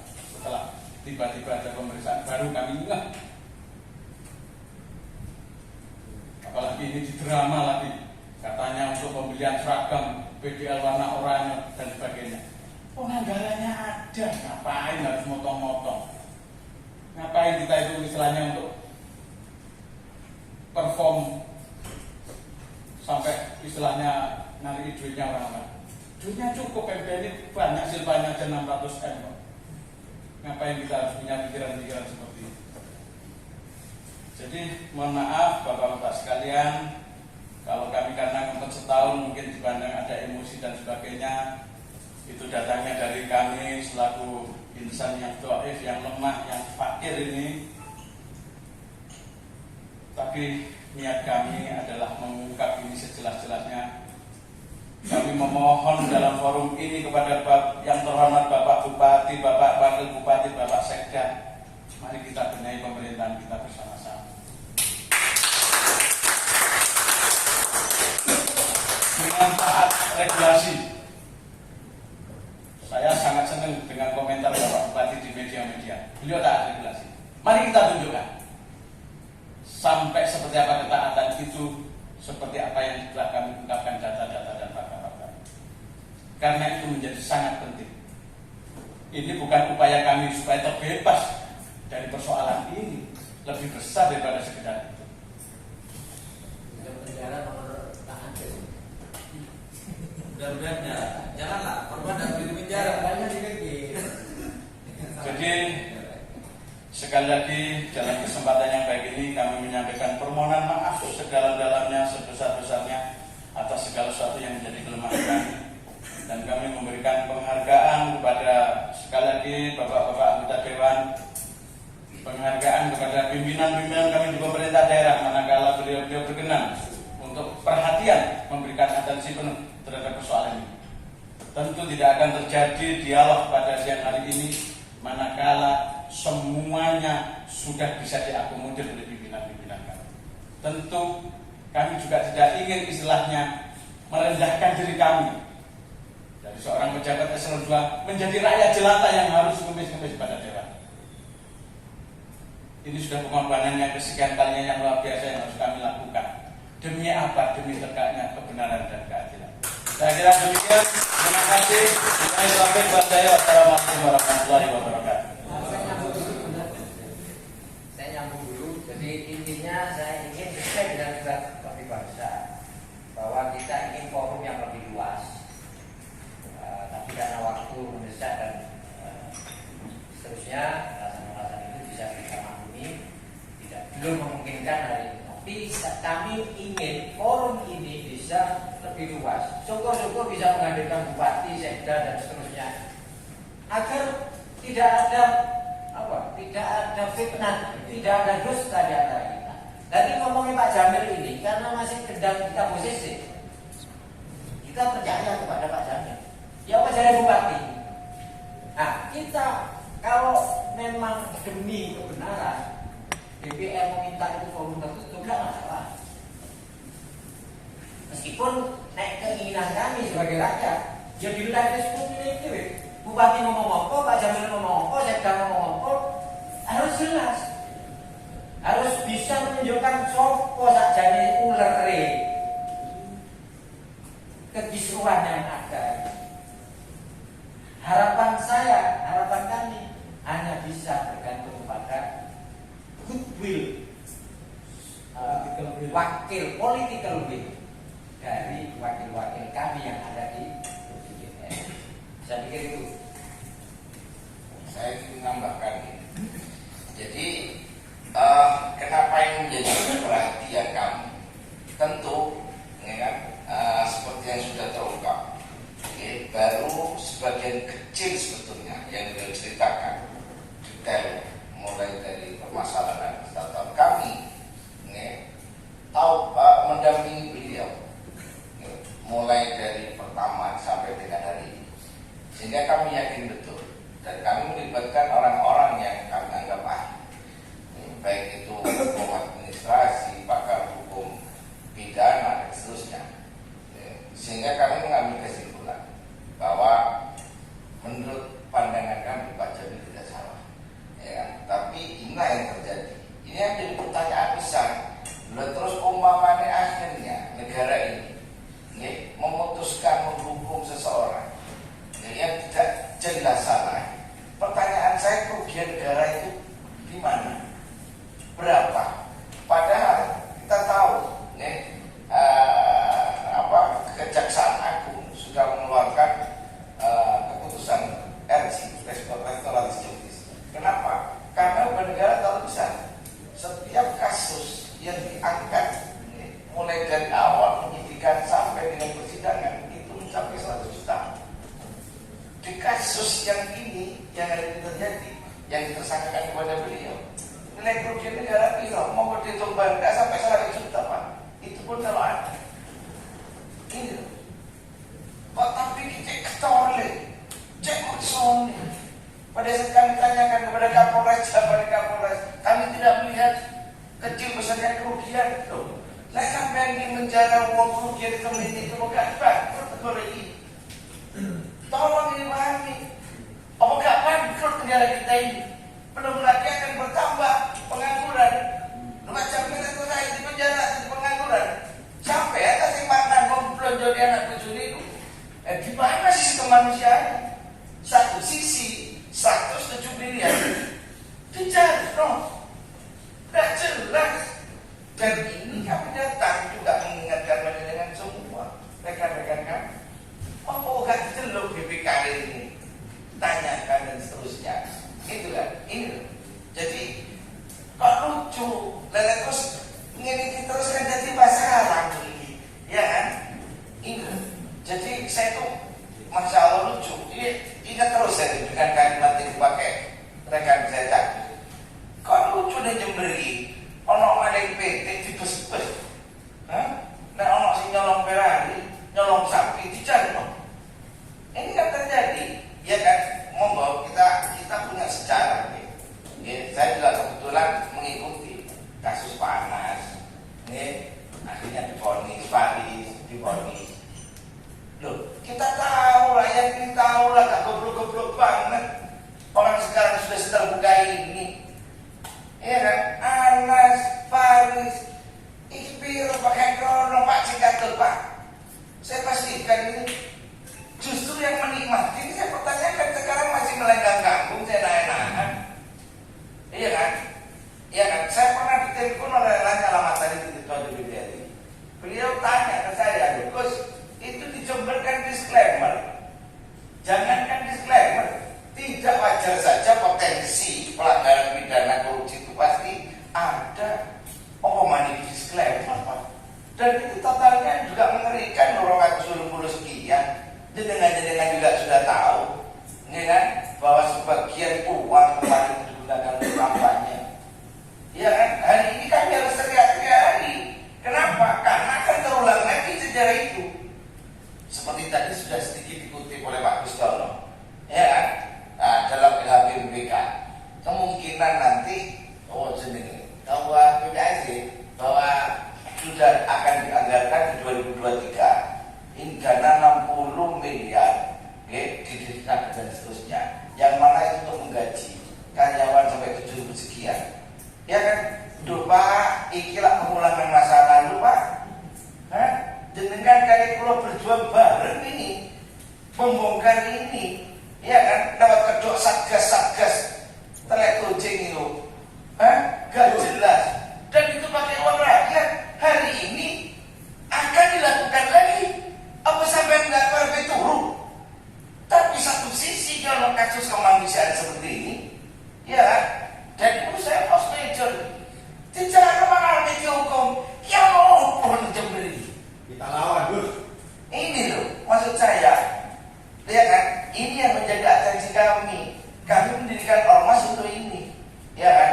Saya yakinlah, saya berharap lewat hearing hari ini, semuanya menjadi terbuka, termasuk panjenengan. Biar jenengan juga nanti tidak disalah-salahkan oleh rakyat. Berapa banyak sekarang ini lagi ngomong DPR Pak Nun Sewu, citra jenengan jelek kok. Wis, monggo lihat berita di media. Pokoknya aku ngomong DPR jadi cuma urusan pokir. Iya kan? Framing ini jelek terus. Padahal nek ngomong pokir saja sampai tak belain loh Pak, sampai ini tak belain gitu. Pokir kan pokok pikiran masyarakat yang tidak bisa disampaikan langsung lewat APBD kangelan karena memang di situ tidak ada anggaran nompok coro umpamanya DAK-nya. Lewat pokir ini kan langsung dengan lewat reses dan seterusnya. Tapi framing hari ini sampai dia Pak tak belain itu sampai, padahal sampai nggak bayaran. Lo tak belain sampai. Iya, dan itu memang menjaga masyarakat. Bapak jadi orang Pak. Saya sampai oh itu banyak konstituennya dengan Pak. Ini membran yang rusak, kalau membran, lanjut udah membran kayak iso Pak. Iso ini menjadi sampean. Tapi hari ini ngomong pokir, jadi ngeri. Cuma gara-gara framing media, sampai kita belain udah forum ini. Dan ini ayo masyarakat harus diedukasi bareng-bareng. Biar gak terus akhir. Kan nopo kabeh dipolitisasi. Iya kan? Saya melihat itu ada pengadilan di DPR. Ini dengan kalimat jargon-jargon ngono pokokir, sing ngomong ini kok jelek. Tapi eksekutif sangat media pisan, Pak. Nah, sekarang ambil contoh saja, ya. Mau dilihat bahwa proyek paling besar hari ini, ya kan, multi-yes, itu dari PCMD orang, Pak. Artinya jenengan tidak dilibatkan di dalam pembahasan itu. Dan ini rentan, rawan bagi-bagi proyek. Ya Bapak Ustaz, setuju? Iya kan, rawan penyelewengan. Jenengan juga tidak bisa melakukan fungsinya secara baik. Mari wajar lah. Terus akhirnya paripurna sebagian anggota dewan tidak belum teko. Tak dukung sampai Pak. Pintar sampai. Loh, kenapa? Karena pada saat nanti jenengan bahas masalah APP kok juga di dalamnya akan membahas APBD, bahaya. Sampai tidak menganongkoi sebenarnya mulut itu. Pasti diri terima bagian. Lalu bilangin sampai bisa ini. Ayolah bareng-bareng gitu loh. Iya kan? Saya melihat DPR ini selalu disudutkan, dipedulikan, dileleh, sehingga tidak bisa menjalankan fungsinya secara baik dan maksimal. Kesannya kok DPR ini protes dan pemerintah cuma biar duit kan ngono kan? Tak bilang dulu sampai saya ini. Lah tentu kuncinya taat regulasi sesuai dengan ketentuan yang ada itu menjadi penting. Sudah itu saja. Seperti tadi yang ditemukan Pak Jamil, ayo bareng-bareng nak menjadi serius. Ingat, Bupati itu ngomong orang media. Boya sampai itu tak ngomong konsisten itu loh. Kadang-kadang Bupati ini yang bicara-bicara bisa. Terus apa-apa di sejarah Facebook. Ngomong ini sesuk pindah ganti mana. Ngomong ini sesuk ganti mana. Iya kan? Wah ini yang jadi masalah gitu loh. Itu jadi tak akumulasi. Iya kan, nanti kalau kita mengingatkan begini, oh iya, goreng pun goreng proyek, lain kan kurang ajar. Pak, aku bisa pegang duit, PT gak duit. Aku itu tukang traktor, dan ada urusan dengan itu. Iya kan, siapapun. Dulu kami Indonesia juga berjuang dengan teman-teman DPR dan dengan tahu dan ingat itu. Iya kan, dulu pada saat ada kasus politik di Jember, sebelum HMP ada 16 anggota DPR yang ditersangkakan tiba-tiba oleh Kajati. Saya dihubungi oleh Pak Salim, Mas Hinton, tolong dipikul, hubungi Lanyala. Saya hubungi beliau dan saya dengan beliau mensomasi Pak Kajati. Loh Pak, lek perkara DPR kucing jalan, kenapa harus ditanyakan sekarang pada saat akan digelar HMP? Tolong ditunda kasus 2015 sehingga sampai ngomong urusan terus akhirnya bermain-main politik tak gitu sampai. Akhirnya alhamdulillah tidak jadi. Pak, non saya dulu, apakah saya pernah minta sesuatu dari DPR? Enggak. Lebih baik ini loh. Kami berusaha untuk konsisten juga. Dari ini pun, ya kan, siapapun tahu saya jadi Gusipung ya. Jadi harus pada tanggung jawab. Nah, jadi aku tanggung jawab. Kalau ini sebagai wujud saya tanggung jawab. Karena saya yang memang non sewu ya kemarin sebagai ujung tombak mengajak masyarakat nyoblos paslon 02 yaitu Haji Idrus. Ini wujud tanggung jawab kami, iya kan, kami melakukan pengawasan, ya kan, terus melakukan kritik. Tapi kami itu basisnya juga data, gak polemik. Mau cek mana? Orang saya tidak pernah kok datang ke pendopo minta sesuatu, itu saya buktikan. Itu loh. Nah ini maksud saya. Jadi saya berharap kan, ini lewat kasus yang terjadi hari ini, monggo Pak kita bareng-bareng. Kalau memang serius ingin terjadinya perubahan di Jember. Saya itu kan miris pada saat ngobrol dengan teman-teman dewan, ini kan terus diceritakan, yo Bupati ini nganggarno, ini kan di sini 60 miliar, ini 30 miliar, tidak jelas. Lek diwaca ya tidak analisa. Kesannya ini RB gawe tim sukses untuk 2024. Satu sisi anggaran untuk wong larat, ya kan, 90 juta per tahun. Pak, saudara hukum lu ya Pak, dong saya ini. Aku ini lo lihat di mana bagi duit lebih 1 juta. Itu cuma orang satu sih lagi Pak, anak yatim. Iya, bupati tidak hukum. Kan dia usah Jember, jangan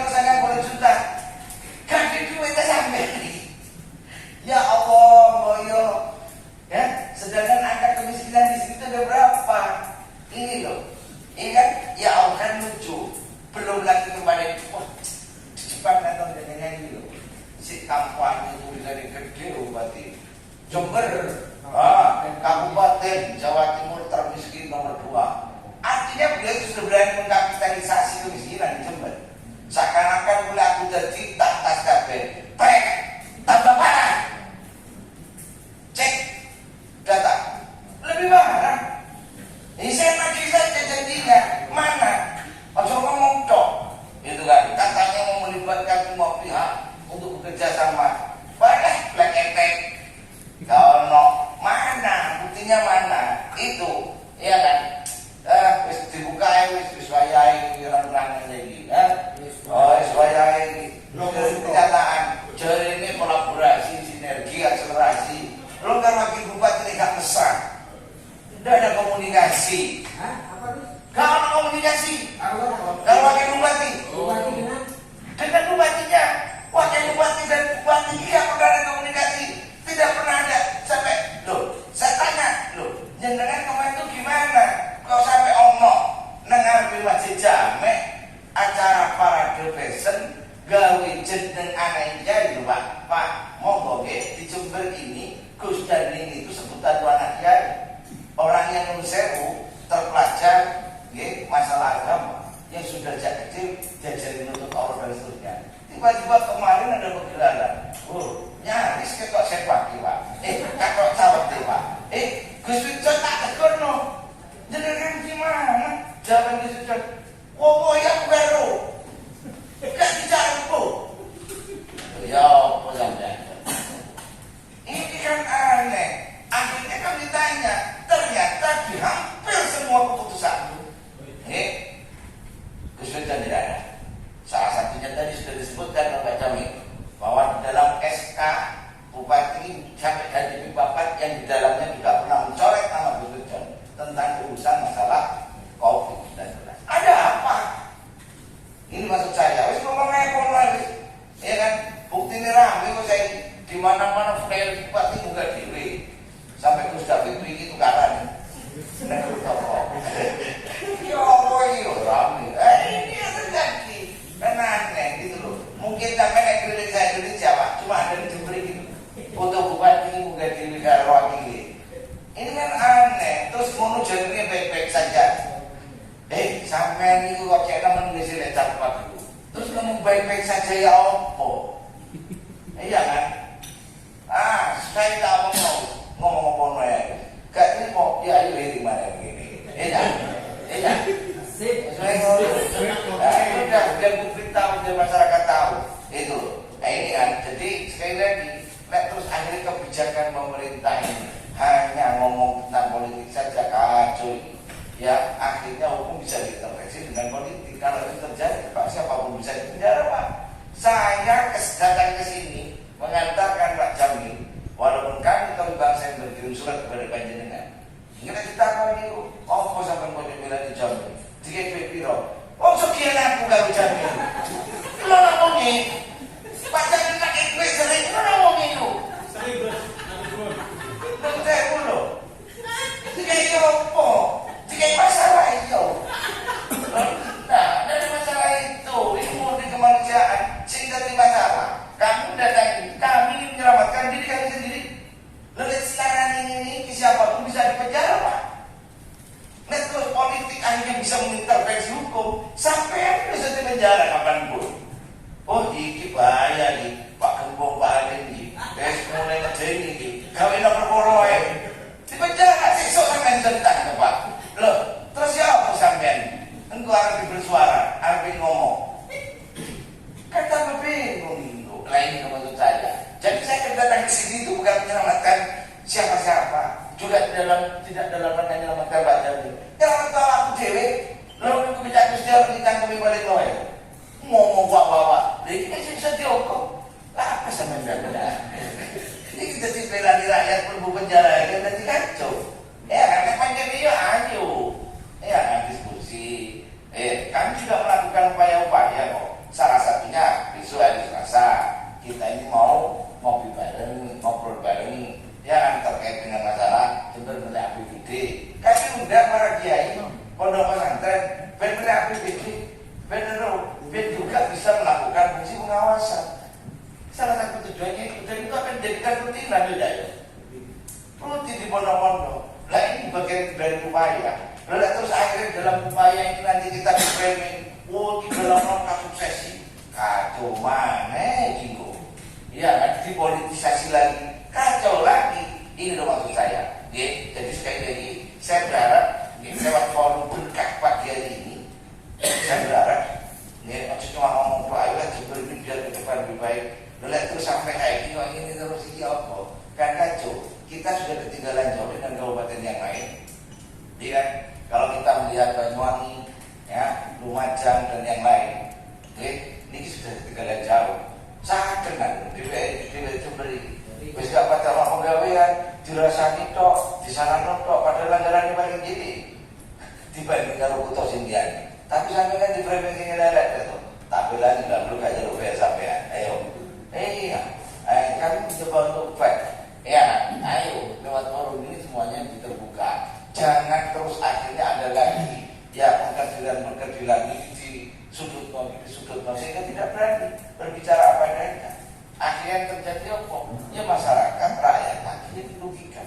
Kan ini jadi mungkin ini ya, sebelumnya saya mengucapkan terima kasih ya, kepada teman-teman DPR atas kopi dan sambutan yang ramah dan terus iya aku kepingin mengapresiasi nih saya cuma jempol 4 dengan kemarin berani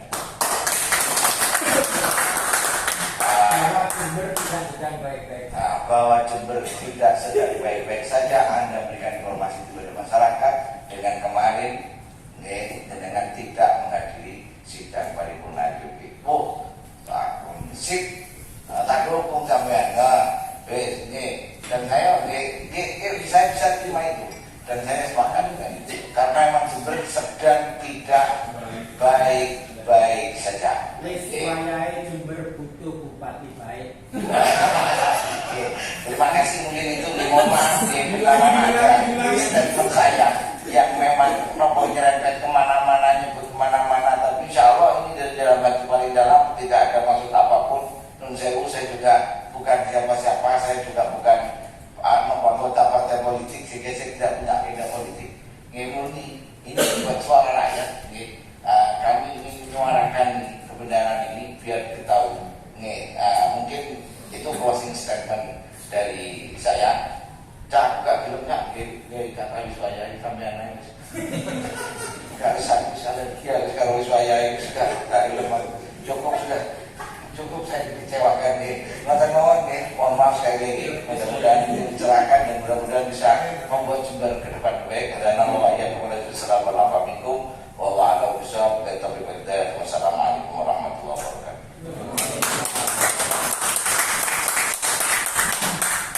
Assalamualaikum warahmatullahi wabarakatuh.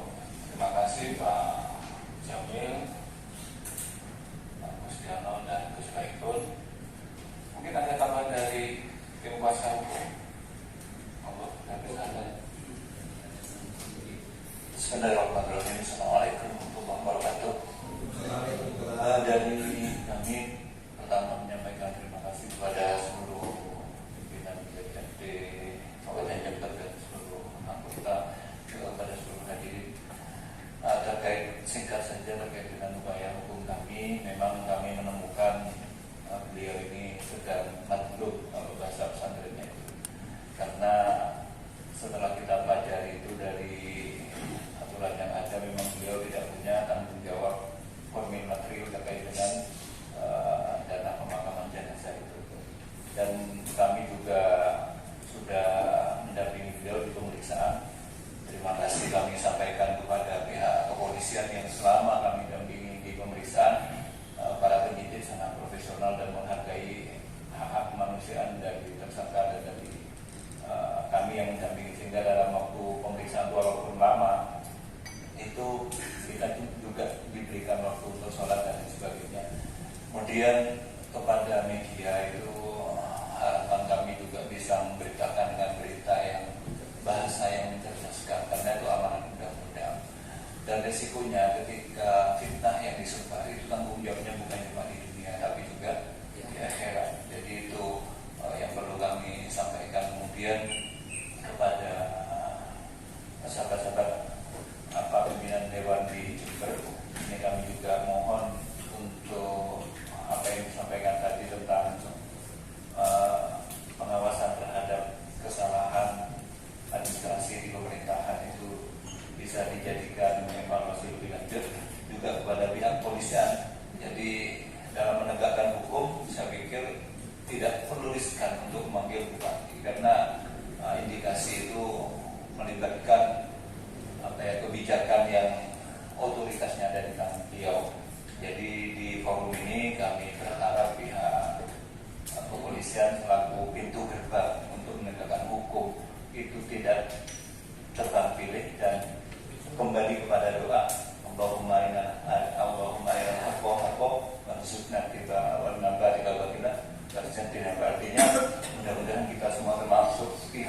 kepolisian itu bisa melihat kebenaran dan menegakkan, dan bisa menjadi kesalahan, melihat kesalahan dan menjauhi berbuat salah.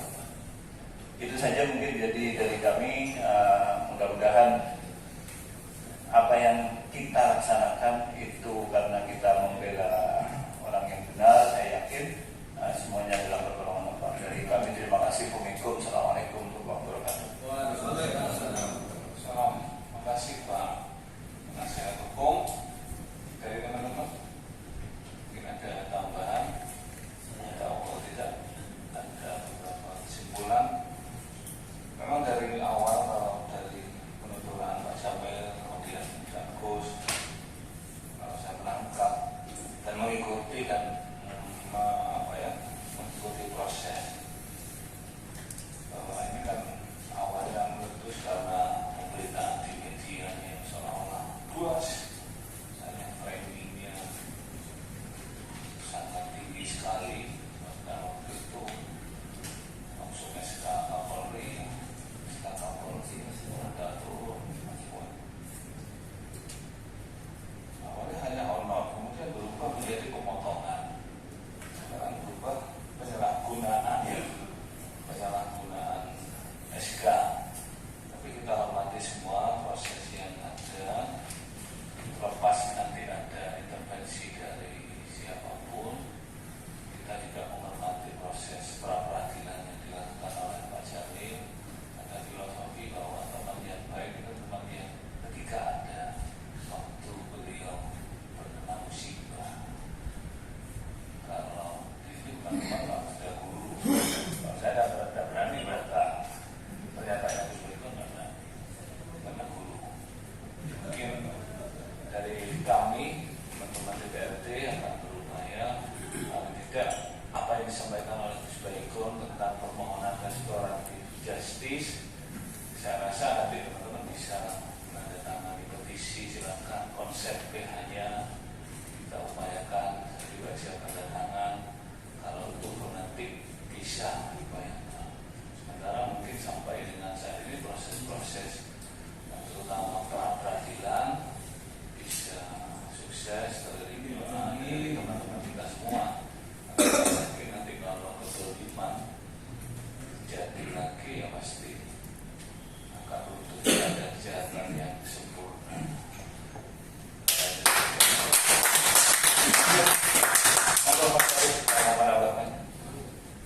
Bismillahirrahmanirrahim. Assalamualaikum warahmatullahi wabarakatuh. Pimpinan DPRD dan teman-teman anggota DPRD Jember yang kami banggakan, guru kami, Gus Baikun, dan Gus yang lain, termasuk seluruh DPRD beserta kirim yang berbahagia. Yang pertama, kami sampaikan apresiasi luar biasa kepada Ormas Topi Bangsa yang hari ini sudah membuka pencerahan baru bagi kami. Walaupun kemarin kami sudah menangkap dari banyak pihak, baik itu dari media, dari diskusi-diskusi kecil di sana sini terhadap tindak lanjut daripada kasus Pak Jamil. Kami juga menyampaikan keprihatinan yang luar biasa bahwa hari ini penanganan daripada persoalan Pak Jamil terhadap pemotongan dana COVID ini masih terus bergulir dan terus terang saja kami pertanyakan. Ya, memang kami tidak bisa floor, tidak bisa terbuka kemana kami berdiskusi dan bertanya dalam hal ini karena kami dibatasi dengan etika yang berlaku di penting untuk ditindaklanjuti. Mungkin pimpinan Pak Halim, Pak Dedi yang di sini sebagai representasi pimpinan DPRD terhadap apa yang didorong oleh teman-teman Topi Bangsa, dan hari ini bukan lagi menjadi kepentingan sekedar Ormas Topi Bangsa, tetapi kepentingan rakyat Jember dan juga disampaikan di dalam pandangan hukum fraksi Nasdem agar BPKRI itu untuk bisa dihadirkan di DPRD ini bersama eksekutif yang lain untuk bisa memberikan penjelasan terhadap tidak jelasnya anggaran 107 miliar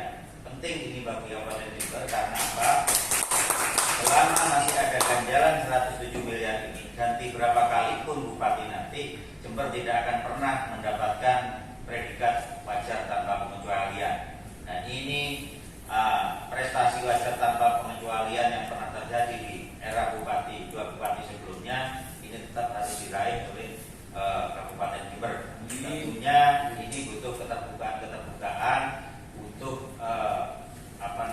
transparansi dari kita semua terhadap apa yang sudah dilakukan oleh Pemkab Jember sehingga sampai terjadi temuan 107 miliar. Saya sepakat dengan apa yang disampaikan oleh Gus Baikun tadi. Kok menyitir bahasanya rakus Yono. Ya, urusan nyolong titik dibuk-buk sampai seperti itu, kemudian yang besar hari ini kita diamkan. Nah, kami berharap mudah-mudahan dari berawal urusan kasus ayam tadi bisa membuka kasus Ferrari yang ada di Kabupaten. Amin. Artinya 107 ini bukan suatu hal yang ecek-ecek. Di situ banyak sekali dinamika, mulai dari dinamika urusan Pilkada 2020 yang sudah terjadi, kemudian tadi ada fakta yang disampaikan oleh Pak Jamil juga bahwa contoh kecil saja di eranya Pak Jamil ini harga kotak peti mati itu menjadi 1.720.000, padahal di era sebelumnya ini 3 juta, bahkan tidak ada yang mempersoalkan. Kemudian juga honor pemakaman COVID per lubang, kalau di zamannya Pak Jamil ini 100.000, di zaman sebelumnya sudah 150.000, lagi kenapa tidak ada yang mempersoalkan? Dan kalau bicara regulasi, walaupun saya tidak paham betul terhadap regulasinya, karena itu sudah menjadi amanah undang-undang. Saya kira di banyak kabupaten juga menerima hal yang sama. Ini tidak dipersoalkan sampai hari ini. Nah, ini ada benang kusut yang memang harus diurai. Kita cari benang merahnya kenapa sampai terjadi seperti ini. Walaupun tadi dikatakan oleh teman-teman dari Topi Bangsa, mungkin ini ada semacam politisasi, tetapi itu semua perlu dibuktikan pada saat nanti terjadi proses-proses pengadilan yang lain. Kami memberikan support dan dorongan, dukungan kepada Pak Jamil dan teman-teman, termasuk kepada PH yang hari ini insya Allah sudah melakukan pra-peradilan pertama kali. Kami memberikan support, dukungan untuk jenengan diberikan kesabaran, kekuatan. Semoga apa yang harus menjadi terbuka bisa terang benderang di muka publik. Itu yang pertama, pimpinan. Yang kedua, jika memang memungkinkan, karena memang ini persoalan ini bukan persoalan yang sederhana. Apa yang disampaikan Gus Baikun, Pak Kution tadi juga sudah jelas harus kita tindak lanjuti. Kita minta untuk buat pansus untuk mendorong agar persoalan 107 miliar ini nanti segera terang benderang. Setidak-tidaknya masyarakat yang hari ini terframing dengan DPRD negatif, ya, dengan karpokil dan sebagainya, sebenarnya itu juga merupakan amanah undang-undang bagi masyarakat yang tahu. Kemudian juga terhadap tidak quorumnya atau gagalnya pembahasan APBD, LPP APBD 2021 kemarin, framing kepada anggota dewan tidak hanya kepada yang tidak hadir, kepada yang hadir pun saya yakin juga negatif. Nah, ini dengan adanya mungkin kita bisa melakukan komunikasi seperti ini, kemudian besok juga akan ada pansus, mungkin kita akan menjadi bisa memberikan pencerahan yang lain kepada masyarakat bahwa ini loh sebenarnya situasi yang ada di Kabupaten.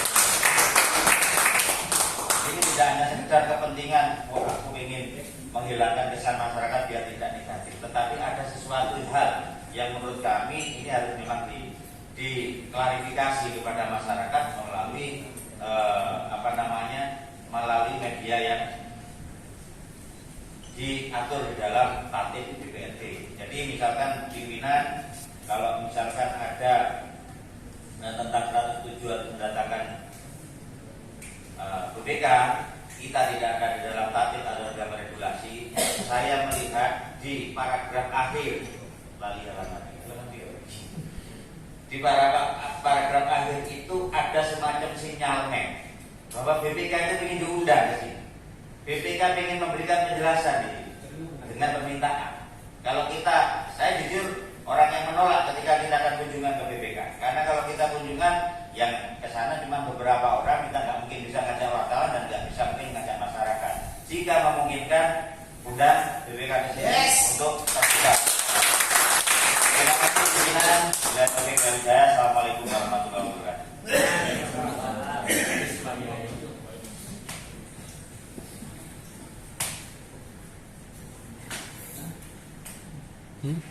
Baik, terima kasih.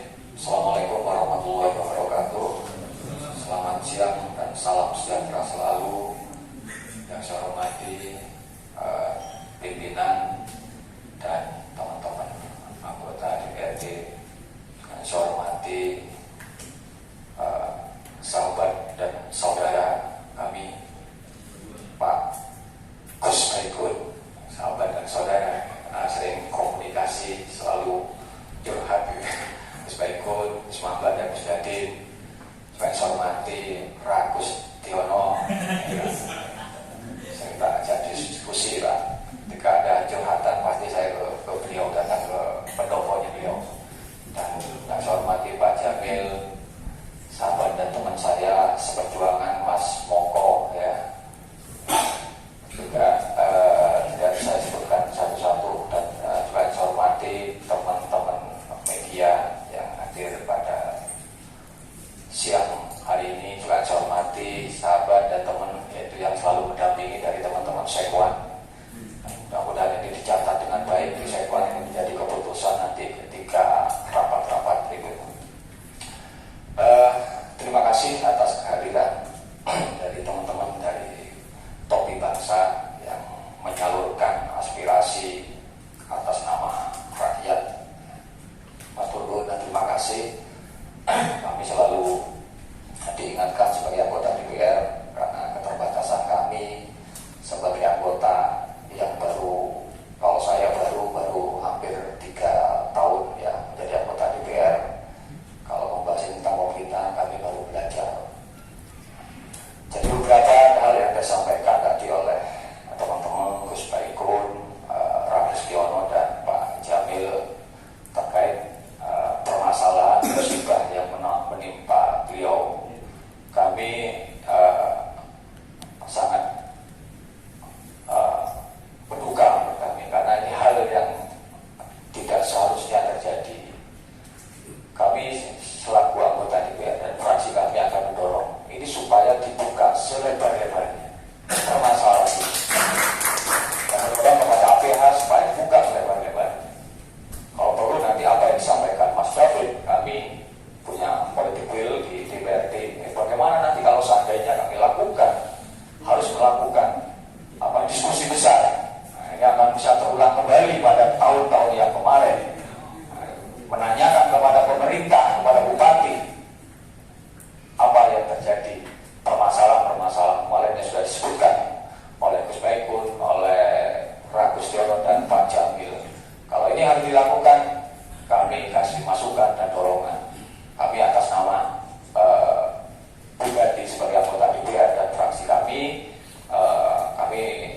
minta apapun yang terjadi. Kalau ini memang ada temuan, ya, kalau melanggar aturan,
maksimal pensiunnya 60 tahun.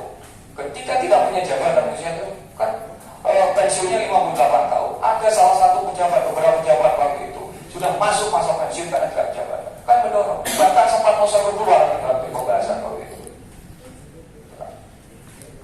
Jadi termasuk LHP BPK kemarin. Nur Sewu kemarin saya tidak 2 kali sebagai ketua fraksi PD Perjuangan tidak mengikuti dalam paripurna karena ada beberapa hal yang memang tidak berkenan, bukan tidak berkenan, ini atas nama rakyat. Beberapa ruang kemarin ketika pembahasan waktu itu, pembahasan LPP, saya keluarlah dari ruangan ini waktu itu. Karena apa? Dokumen LHP BPK waktu itu diserahkan ketika pas waktu pembahasan. Seharusnya itu sebelum LKPJ diserahkan kepada waktu itu kami keluar dari ruangan. Hal itu alasan kami kemarin ketika hadir tidak ikut, karena itu tidak sepakat dengan itu.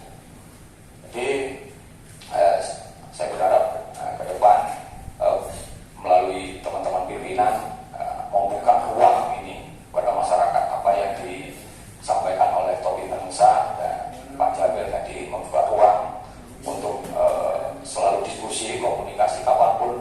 Kami mendorong kepada pimpinan untuk menerima dan menampung apa yang menjadi aspirasi dari teman-teman. Itu yang bisa saya sampaikan. Saya ucapkan terima kasih. Saya akhiri, wabillahi taufiq wal hidayah. Wassalamualaikum warahmatullahi wabarakatuh.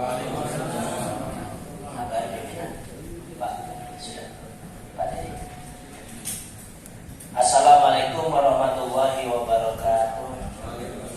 Yang saya hormati pimpinan DPRD Kabupaten Jember, yang saya hormati rekan-rekan anggota DPRD Kabupaten Jember, yang saya hormati guru kita, Gus Baikun, Gus Bambang, Gus Jadi, beserta Pak Mustiono dan seluruh yang hadir, Pak Jamil beserta tim kuasa, serta sekretariat DPRD dan teman-teman media juga dari Polres ya, dari kepolisian. Alhamdulillah dengan hari ini kita bisa tahu setidaknya ada informasi walaupun karena memang terlalu mepet sehingga Pemkab ini saya nggak tahu apa sudah diundang atau tidak. Yang pertama yang kami sampaikan mengenai BPK, desakan dari Topi Bangsa agar BPK ini bisa melakukan audit investigasi terhadap kasus temuan LHP BPK 107 miliar. Saya sangat mendukung, dan dalam kesempatan ini kami meminta, karena kalau anggota DPRD ini tidak bisa meminta BPK hadir karena secara administrasi perundang-undangan secara administrasi yang bisa bertindak keluar ini hanya pimpinan DPRD. Memanggil BPK tidak, sehingga kami sepakat dengan Mas David agar pimpinan DPRD bisa meminta kepada BPK untuk melakukan audit investigasi. Inilah mega korupsi yang sesungguhnya. 107 miliar. Yang kedua, saya mengapresiasi Topi Bangsa karena di dalam suatu prinsip hukum itu ada istilah fiat justitia ruat caelum. Artinya tegakkan keadilan walau langit akan runtuh. Aplaus tepuk tangan untuk Topi Bangsa. Cuman walaupun sebenarnya seandainya dalam proses ini nanti terjadi kesewenang-wenangan oleh oknum penegak hukum, kami menyarankan agar seandainya ini kan saya mengamati prosesnya perjalanannya Pak Jamil ini, walaupun saya bukan Komisi 3 DPR RI, ini kan si bawahannya Pak Jamil nyokot, kan gitu Pak Jamil ya, nyokot Pak Jamil. Nah, uang cuma nyokot, nyatut nama, semua bisa Pak, nyatut nama Pak. Jadi harus dibuktikan itu. Kalau tidak bisa membuktikan, menjadikan tersangka, jangan lupa ada pengadilan akhirat nanti. Itu.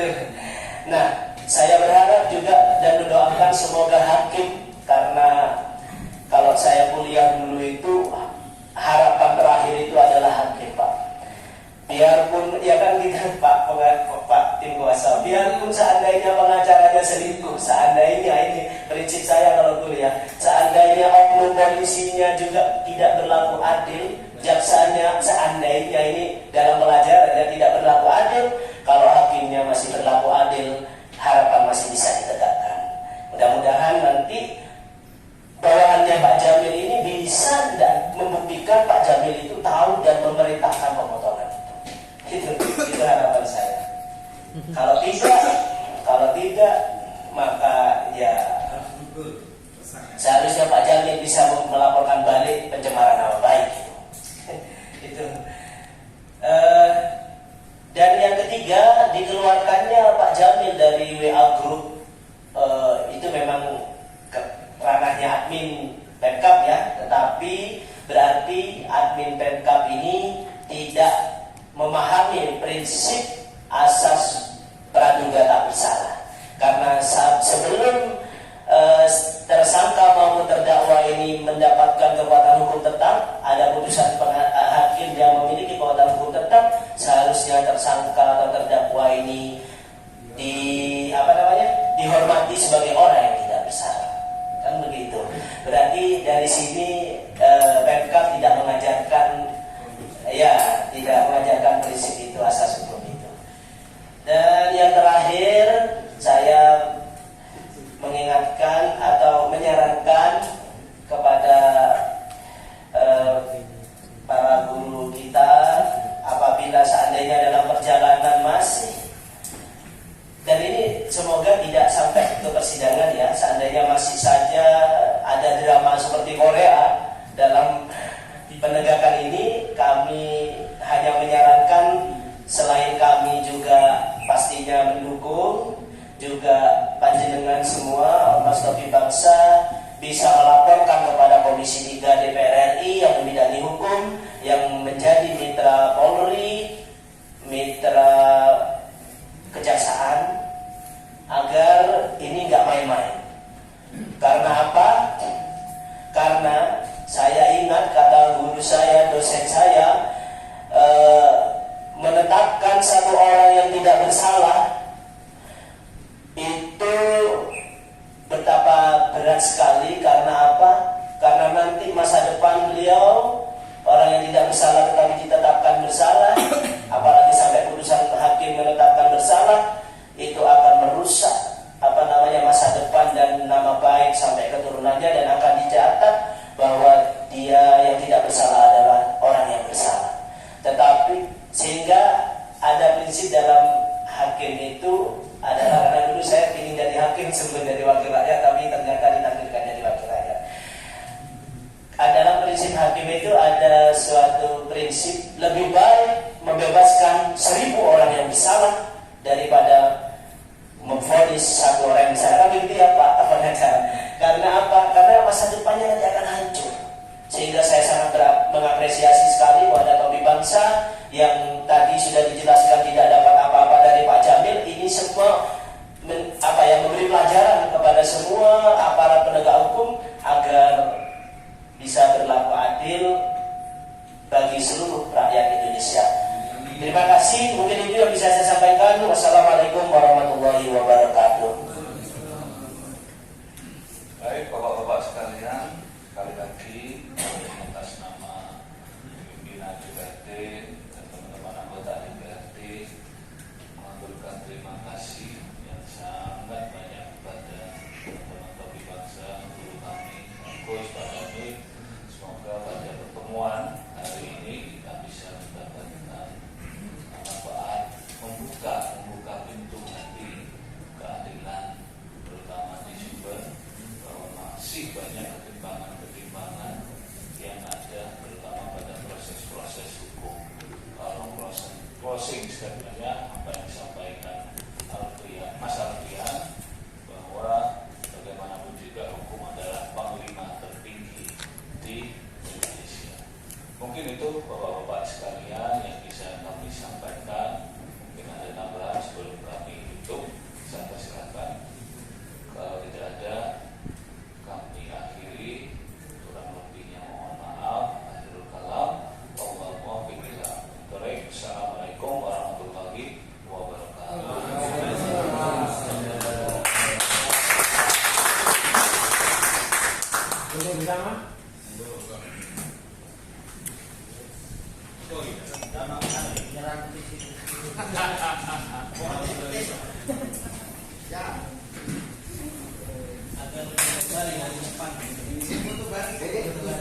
Banyak semua.